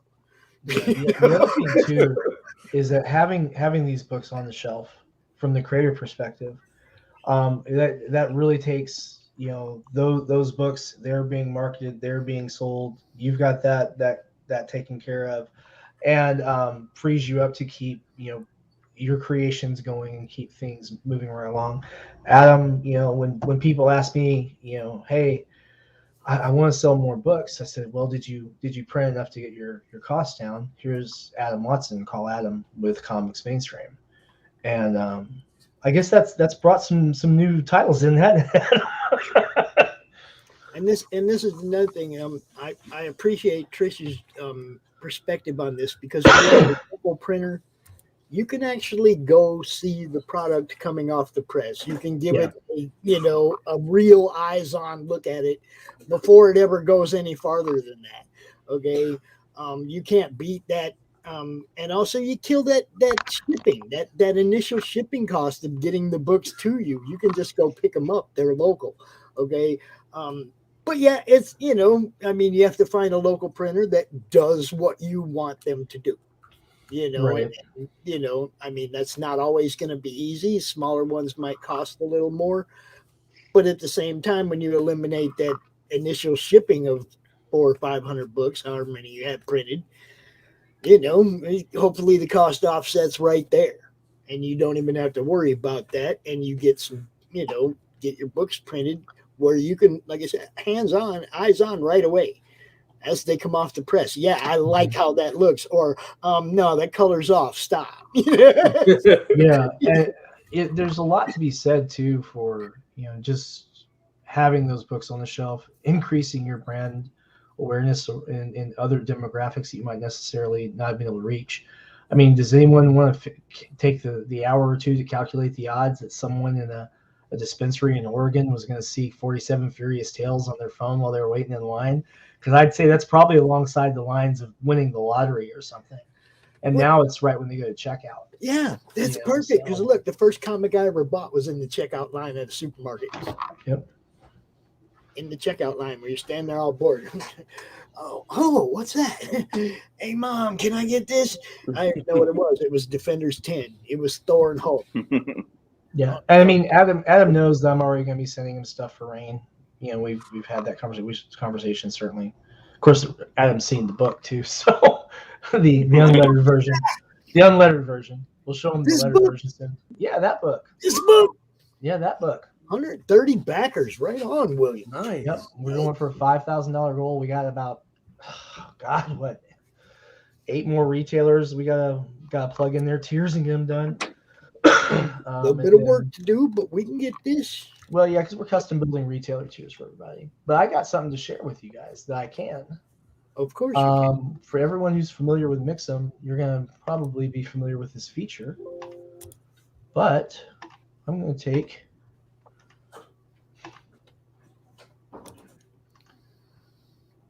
so you guys can see the book. This is the proof order we put in to do a test on the black and white so that we can make sure everything came out clean. Those print copies will be coming out here in a couple of days. And as you can see, the lines are all strong. Lettering's now done. I'll be uploading that tonight. Nice. But it's just, the book came out beautifully. We've got 3 covers, and this is our main cover A, which is by the very talented Icicle Senev. And this was illustrated by Nick Capone, who's a Cooper School instructor, and then lettered by Taylor Esposito, who's another Cooper School instructor, edited by the one and only Alexia Veldhuis, with a title card by Brian Lee. Sam's like, I don't even talk to the students anymore. I go straight to the instructors. Oh no, we've got students too. I'm just messing with you. Actually, fun. I don't know if I told you this, Adam. I'm going to be doing a portfolio review at the Cooper School again. You did tell me that. That's awesome. We're going to be doing that again. Yeah, it's really cool. But yeah, all of us look. Is that mine? All of But yeah, we've got 11 days left. About $2,330 or so left to go. All of our tiers include shipping in the United States. And for all of our retailers, if you haven't talked to me yet, just shoot me an email and we'll build your retailer tier with your discount on there. Retailers minimum order is 25 copies, gets you it gives you a discount for your store, and a few other things that we've got going on behind there. So we've actually got other retailers who they're ordering copies of 47 Furious Tales as well. So it's one of those things where we are putting things together. And of course, we also have the blank sketch covers available for the first time on one of my campaigns, thanks to suggestions by Pete Vasquez. And so those have actually been pretty popular amongst our artist backers. So we'll have those out in the wild in con season. Nice.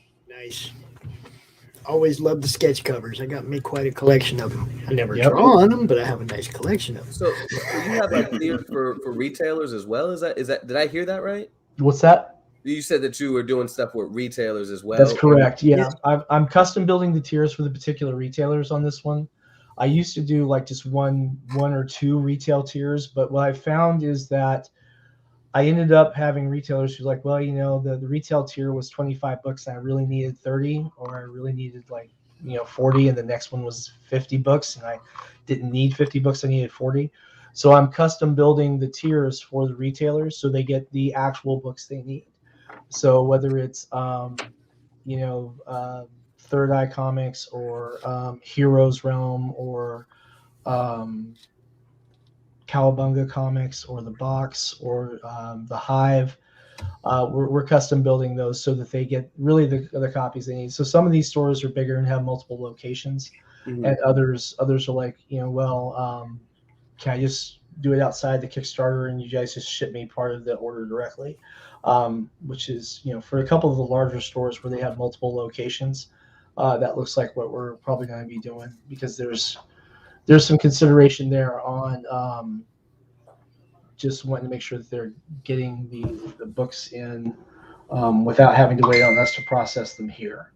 Nice. But we're actually shipping this book in February. I should be ordering this. The campaign ends on I'm sorry about that, guys. I've got another retailer. That's actually one of the retailers trying to call me. So good. If you're that's watching, good problems to have right there. Good. Just send him the link, bro. Just send him the link. That's a good idea. Anyway, I'll send him the link. But anyway, with the retail tiers, doing it like that, what I've done is I put in like the links to the stores and also a logo for the stores in the campaign page. We're doing that as we put the tiers in. So it's one of those things where the idea is to capture the audience so that when people see, hey, I was going back to campaign, but now I can. And Alexia apparently tried to message me too at the same time. That was fun. I think Alexia actually butt dialed me. I'm so sorry, guys. Let me just turn everything off there. Anyway, the idea is that if someone who's My gonna pick it turn. up on Oh my god. Kickstarter- Yeah, I know, right? If someone's going to pick it up on Kickstarter and they see that their Nobody local called comic shop is there, they can actually just go to their local comic shop, say, "Hey, I see you're getting this. Let me go ahead and get that," and they're only paying the shelf cost, as opposed to the $8 and something for the shipping tacked onto it, which these tiers already include shipping. So $15 actually gets you a print copy of cover A and all that. But if people can get it at their local shop for $5, I'm behind that, because I think that being able to keep our comic shops thriving is a good market for us. I mean, it's good for me as a creator. It's good for Adam as a distributor. It's good for Pops, who doesn't want to pay shipping. I think it's overall one of the strongest options we have. It's good for the fans to be able to go into their local It's good for comic the store and fans, get the books they want. And I'll make obviously less money per copy, and so it's important that we are looking at retailers and making sure that we're fitting their needs, and as far as quantity, quality, and meeting our responsibilities with our shipping. And I mean, Adam can attest to how we ship, and Pops can attest to how I ship. And I can tell you this right now, I've gotten a lot of books from Adam too, and I've never had a problem with the book Adam sent me ever. Adam's got it nailed down pat. I mean, I don't think anyone does it better. I've been selling comics online since 1997. Yeah.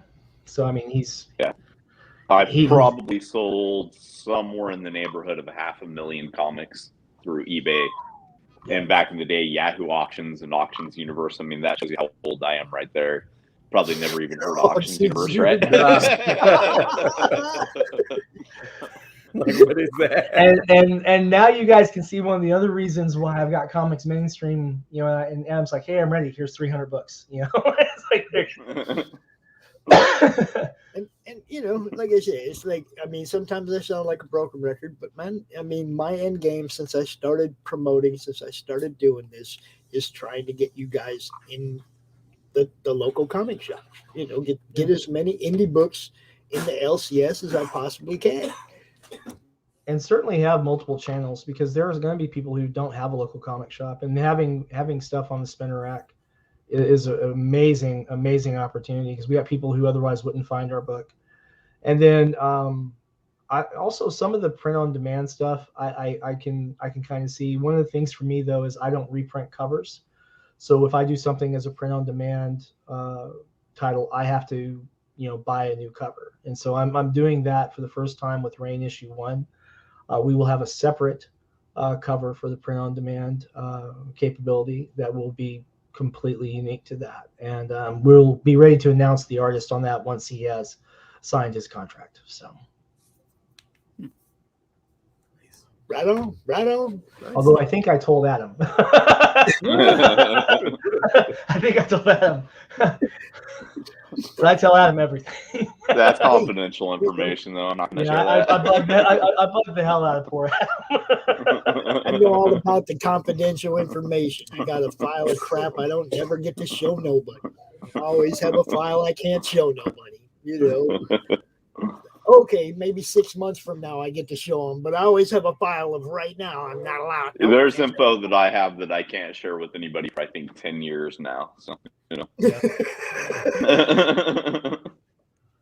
But I'm going to shill for a second on Reign of Ages. Yes, do that. Guys, we have 200 people who have saved this campaign that haven't pledged yet. If you're one of them, come on out and pledge. Let's get over our target goal and start working towards stretch goals. We are 11 days left. 10 days and 10 hours or something like that.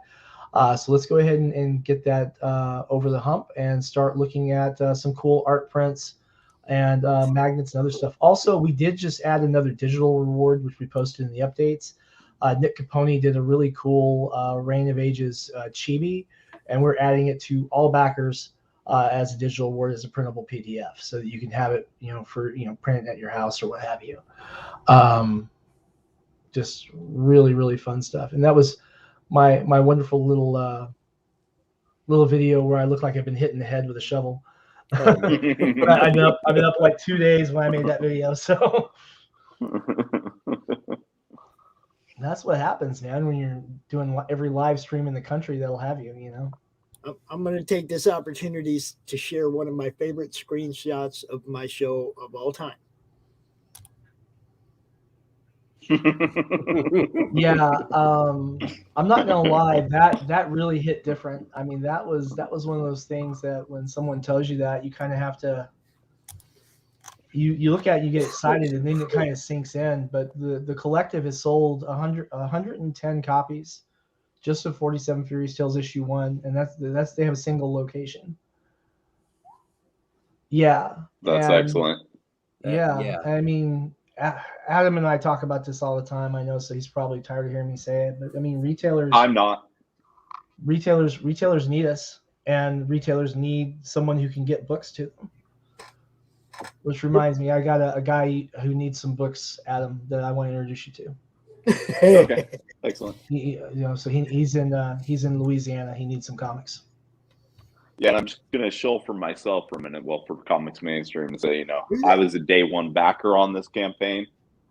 Diamond wouldn't do that for your Kickstarter, so That's true. Just putting that out there too. That's true. That is a straight fact. Diamond will not back you. Well, that No, also, they will I mean, not.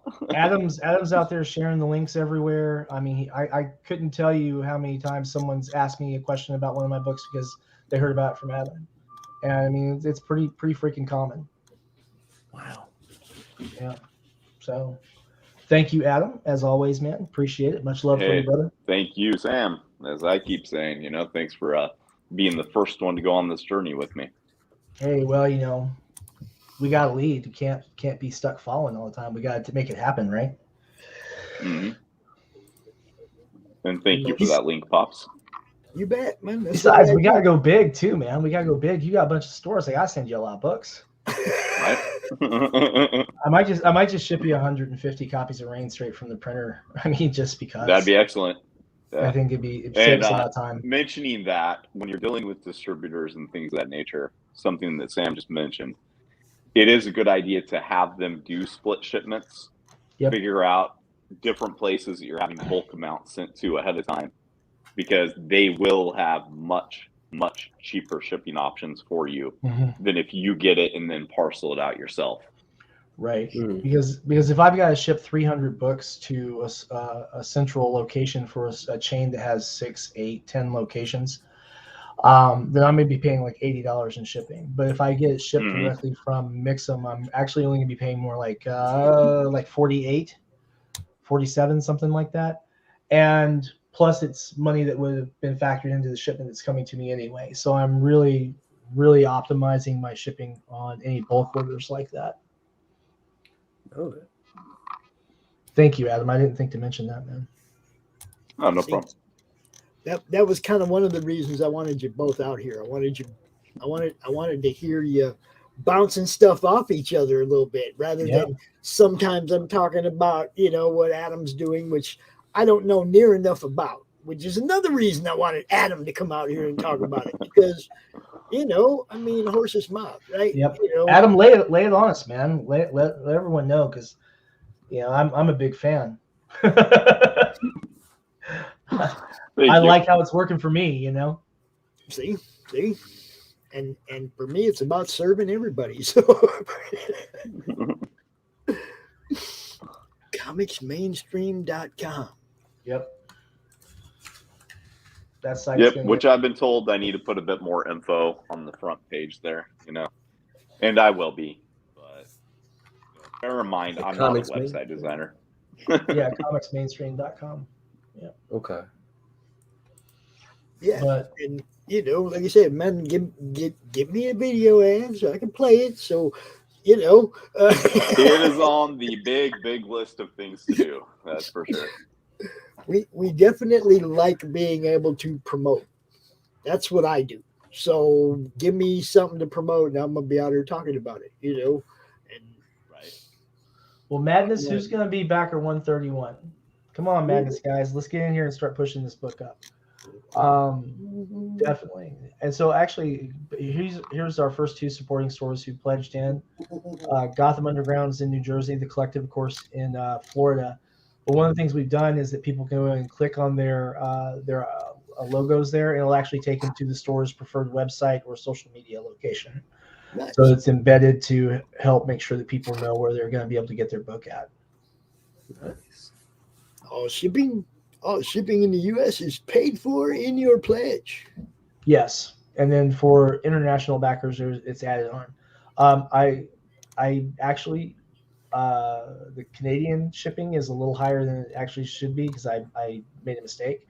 But there wasn't a way to change it because the pledges were already into each tier by the time that was discovered. So, which is unfortunate. And then, of course, Australia is available, but do keep in mind the Australian backers, once it's shipped, you're going to be looking at probably a 6-week quarantine time. Anyway, just because right now there's actually several classes of large shipments you can't even actually ship to Australia right now. So just be mindful of that. All right. But yeah, we've got digital at 3 and print copies at 15, which includes your shipping. Of course, it's a 32-page black and white book. And then we've got the Virgin variant by Nick Capone at 25. And then the JP Booth, wait, is it 25 or is it 20? It's one of the, lost track of my own Kickstarter. Oh my God. I got the Virgin Nick Capone. Nick, I mean, Nick is going to kill me, but yeah, Nick's is 20, and then the JP Buzio one is 25. Yeah. Okay. And then we have a collector's dream tier, which is actually all 3 of them and a blank sketch cover for 40, and then an artist tier, which is a bulk order of 5 blank sketch covers, and then the cover A for $50. So whenever you take it to your con, you're gonna sell those for probably $30 or higher anyway. So it's a good opportunity for our indie artists out there to turn some money on a new hot book. Yep, there you go. And if we can bust out on this, you got stretch goals. There's prints available. Yep, we got prints, a postcard that we're sending out with the Farrah Fawcett homage, and then we have a magnet at 9,000. And if we can get to like 12 or 13,000, I'll do another. Well, I tell you what, I'll make a deal. If we hit to 9K by day 3, I'll put up another stretch goal at 12. All right. Fair enough, everybody? Sound fair, Adam? Sound good. Cool. All right. This looks good, dude. Thank you. I've hired some really great artists for this. Yeah. Of course, Nick Capone is my co-creator, co-owner of the IP, and he, as the principal artist, this is his, actually, as surprising as it sounds from a guy who's colored for Image and so many other companies before throughout his career.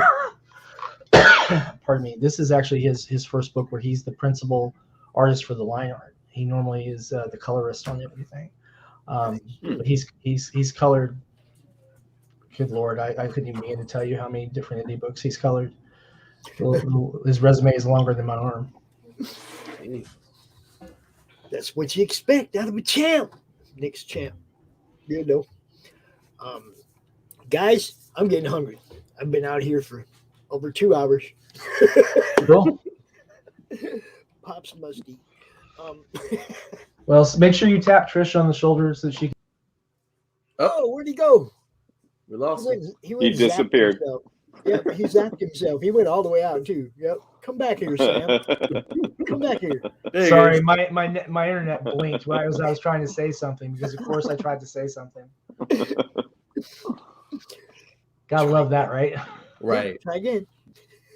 I was gonna say, Madness, come on out, guys. We need your support on this. Let's get it happen. Let's get these stretch goals out. You guys know that this is literally shipping next month.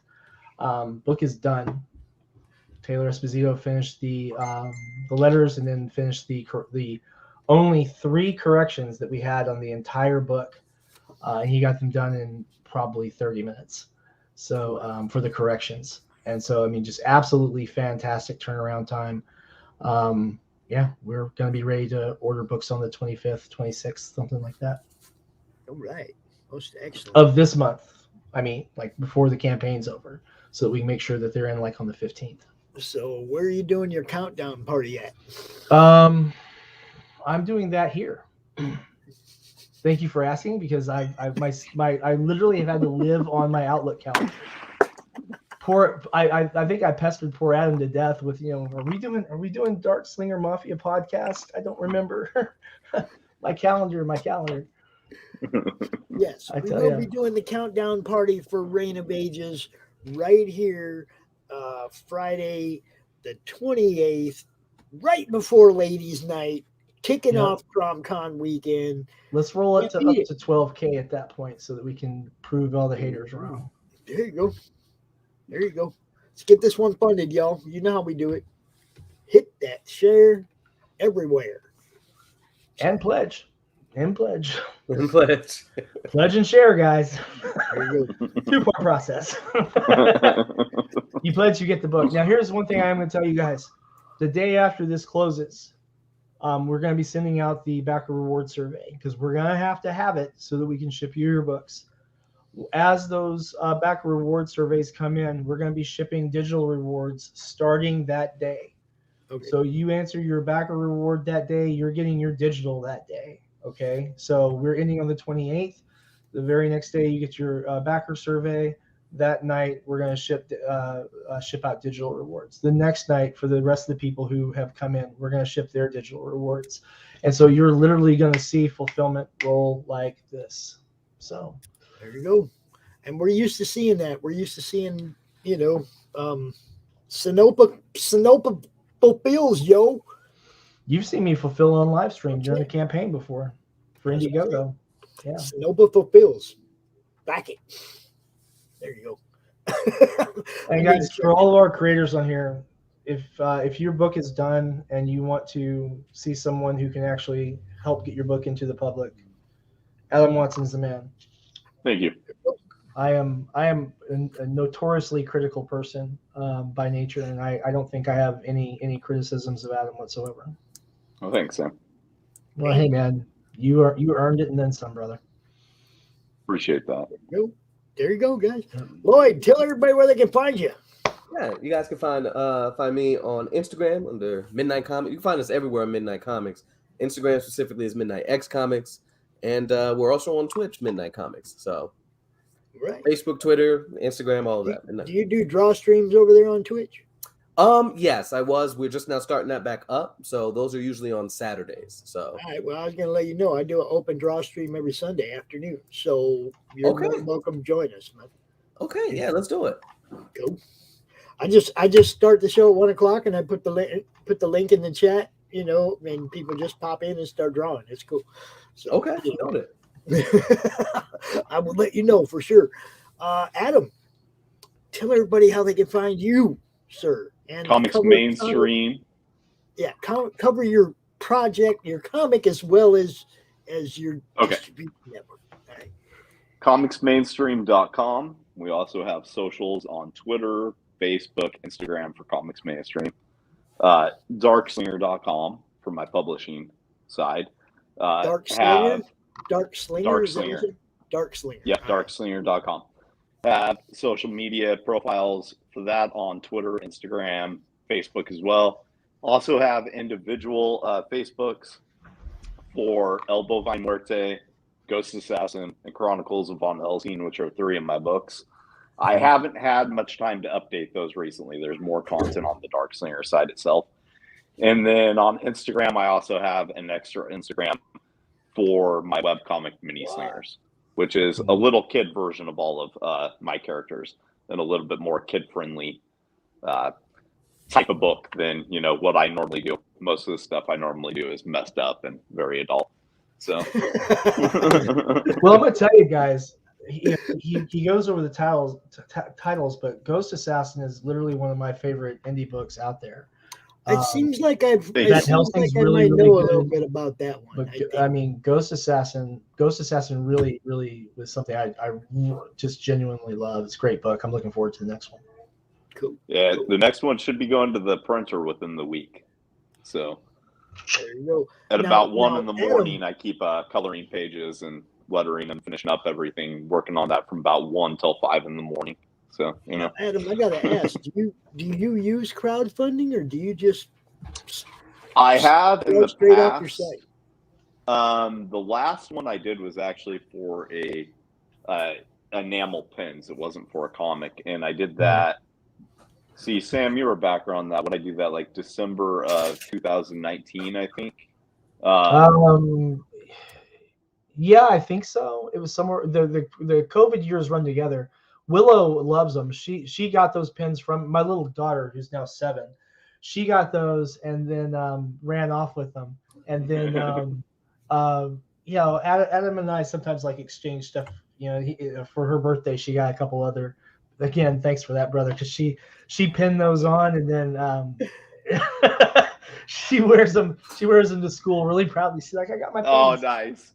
Yeah, so I had Sophia come down here the other day with her backpack and hit me up for as many different pins as she could get from me. Man, if Adam's got any left, you should really get these. These are nice. Oh, I ordered quite a few, so that'd be no problem. But I've done, I think, 6 to 7 campaigns so far. I have a Patreon too, but I almost never get time to actually promote it. So there's like very few patrons on there. But I've done, I think, 6 to 7 Kickstarters, and one of them I used Indiegogo on demand for. But at the moment, that's not where I'm trying to build. I thought about doing like a seasonal type Kickstarter, because I have 2 hardcovers, 3 trade paperbacks, and 17 single issues that I'm putting on the schedule right now to release.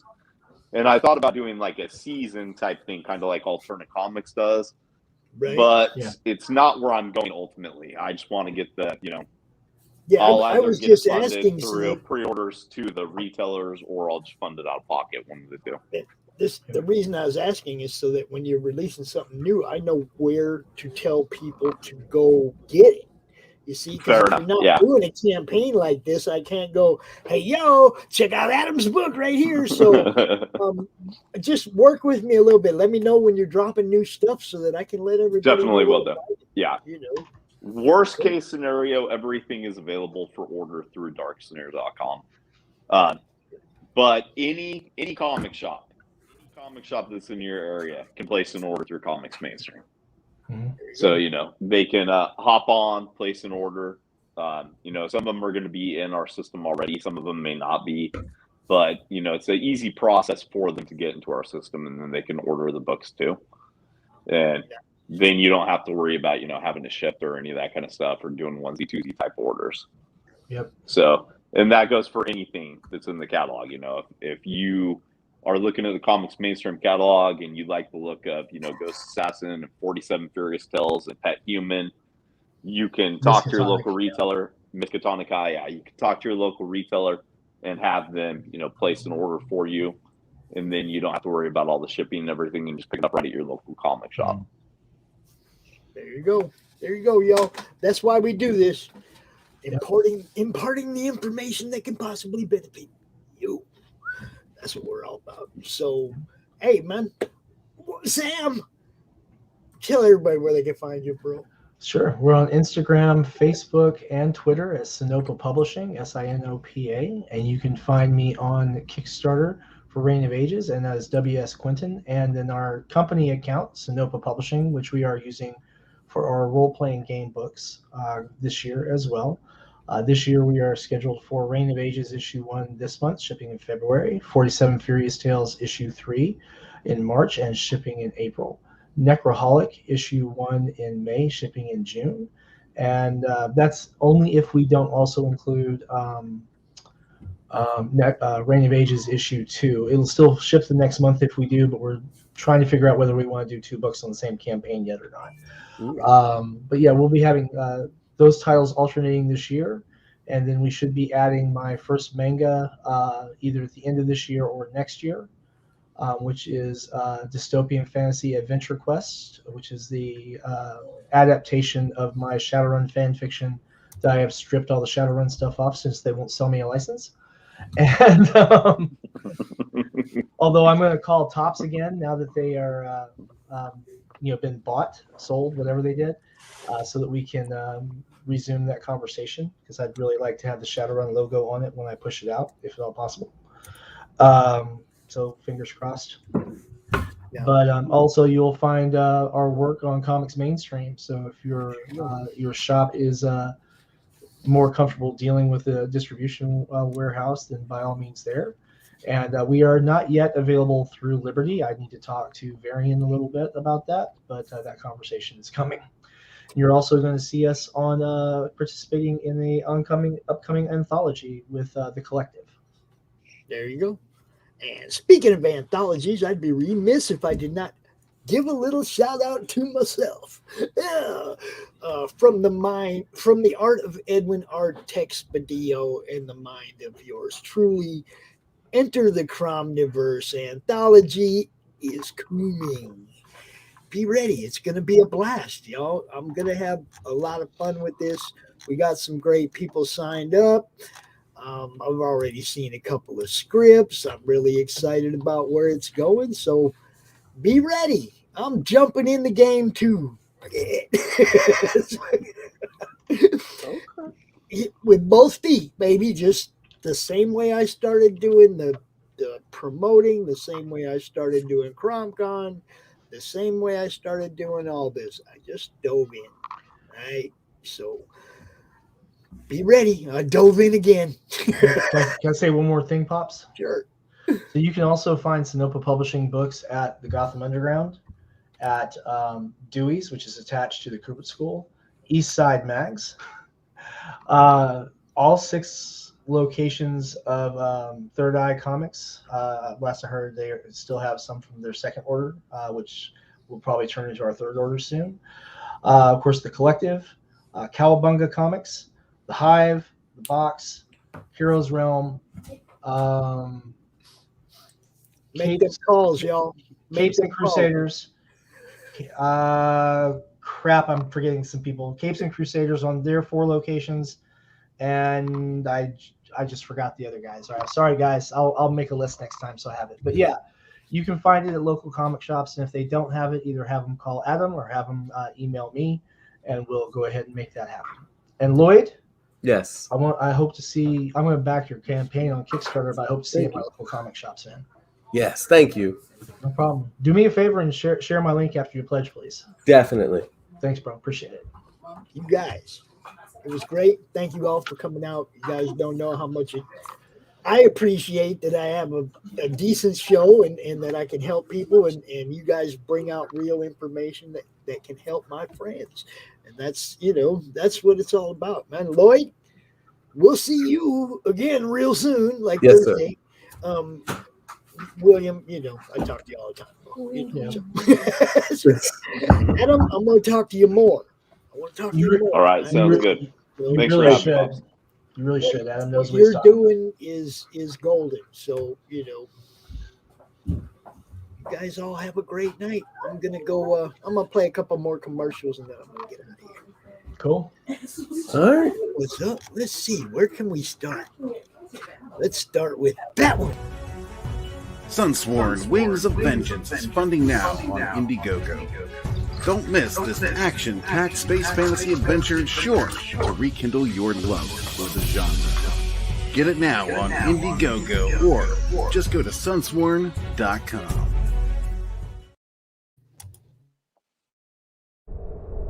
In a world ravaged by monsters, a new evil has risen, poisoning the land and threatening humanity. Now, the Monster Matador, along with the meanest and baddest kaiju killers, have joined forces to kick its ass.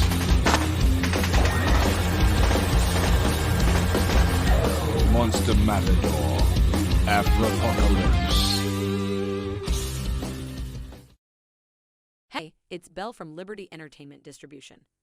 We've got quality indie comics in hand ready to ship to you now. Yes, really. And it gets better.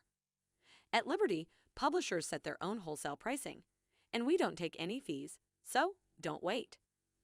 Call or visit me today at ledg.us or call 1-800-525-2091.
Come get some.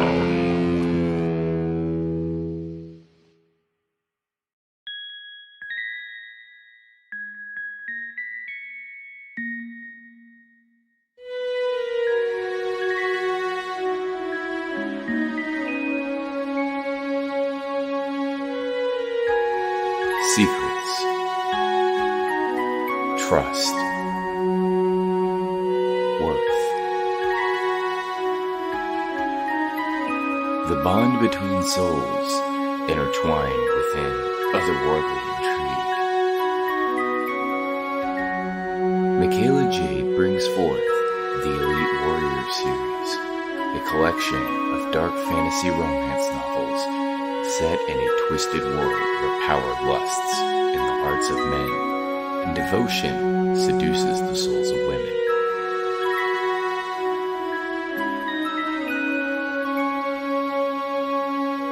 Warrior's Secret, Warrior's Trust, and Warrior's Worth. Available now at authormichaelajade.com.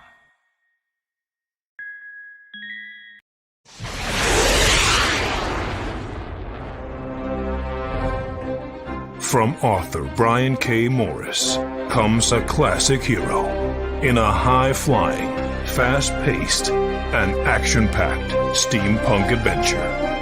The original Skyman battles the Master of Steam with an introduction by comics icon and historian Roy Thomas. A Rising Tide, an Ace Comics publication.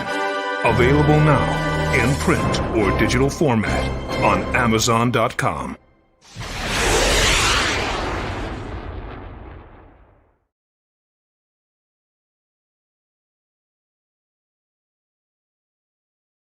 Hey, yo, Pops here. Are you looking to be on Monday Madness? Is Monday no good? You need a special edition? Are you looking to be on the first timer spotlight on for you new guys? Launch parties, countdowns, CRoM Con Monthly. We got it all right here at the Madness Comic Network, providing online promotional services for the indie comic community and proud sponsor of Comic Books for Kids provides comic books to kids in hospitals and cancer centers across the U.S. It's a place where we can all work together to make sure every child has a comic book. 100% of all proceeds go towards the kids. It's about making a difference, and while they're in the hospital, allowing them to fly like a superhero, battle dragons, or rescue teddy bears. We are in every state in the country and now support over 160 hospitals. Every month, we add more. Visit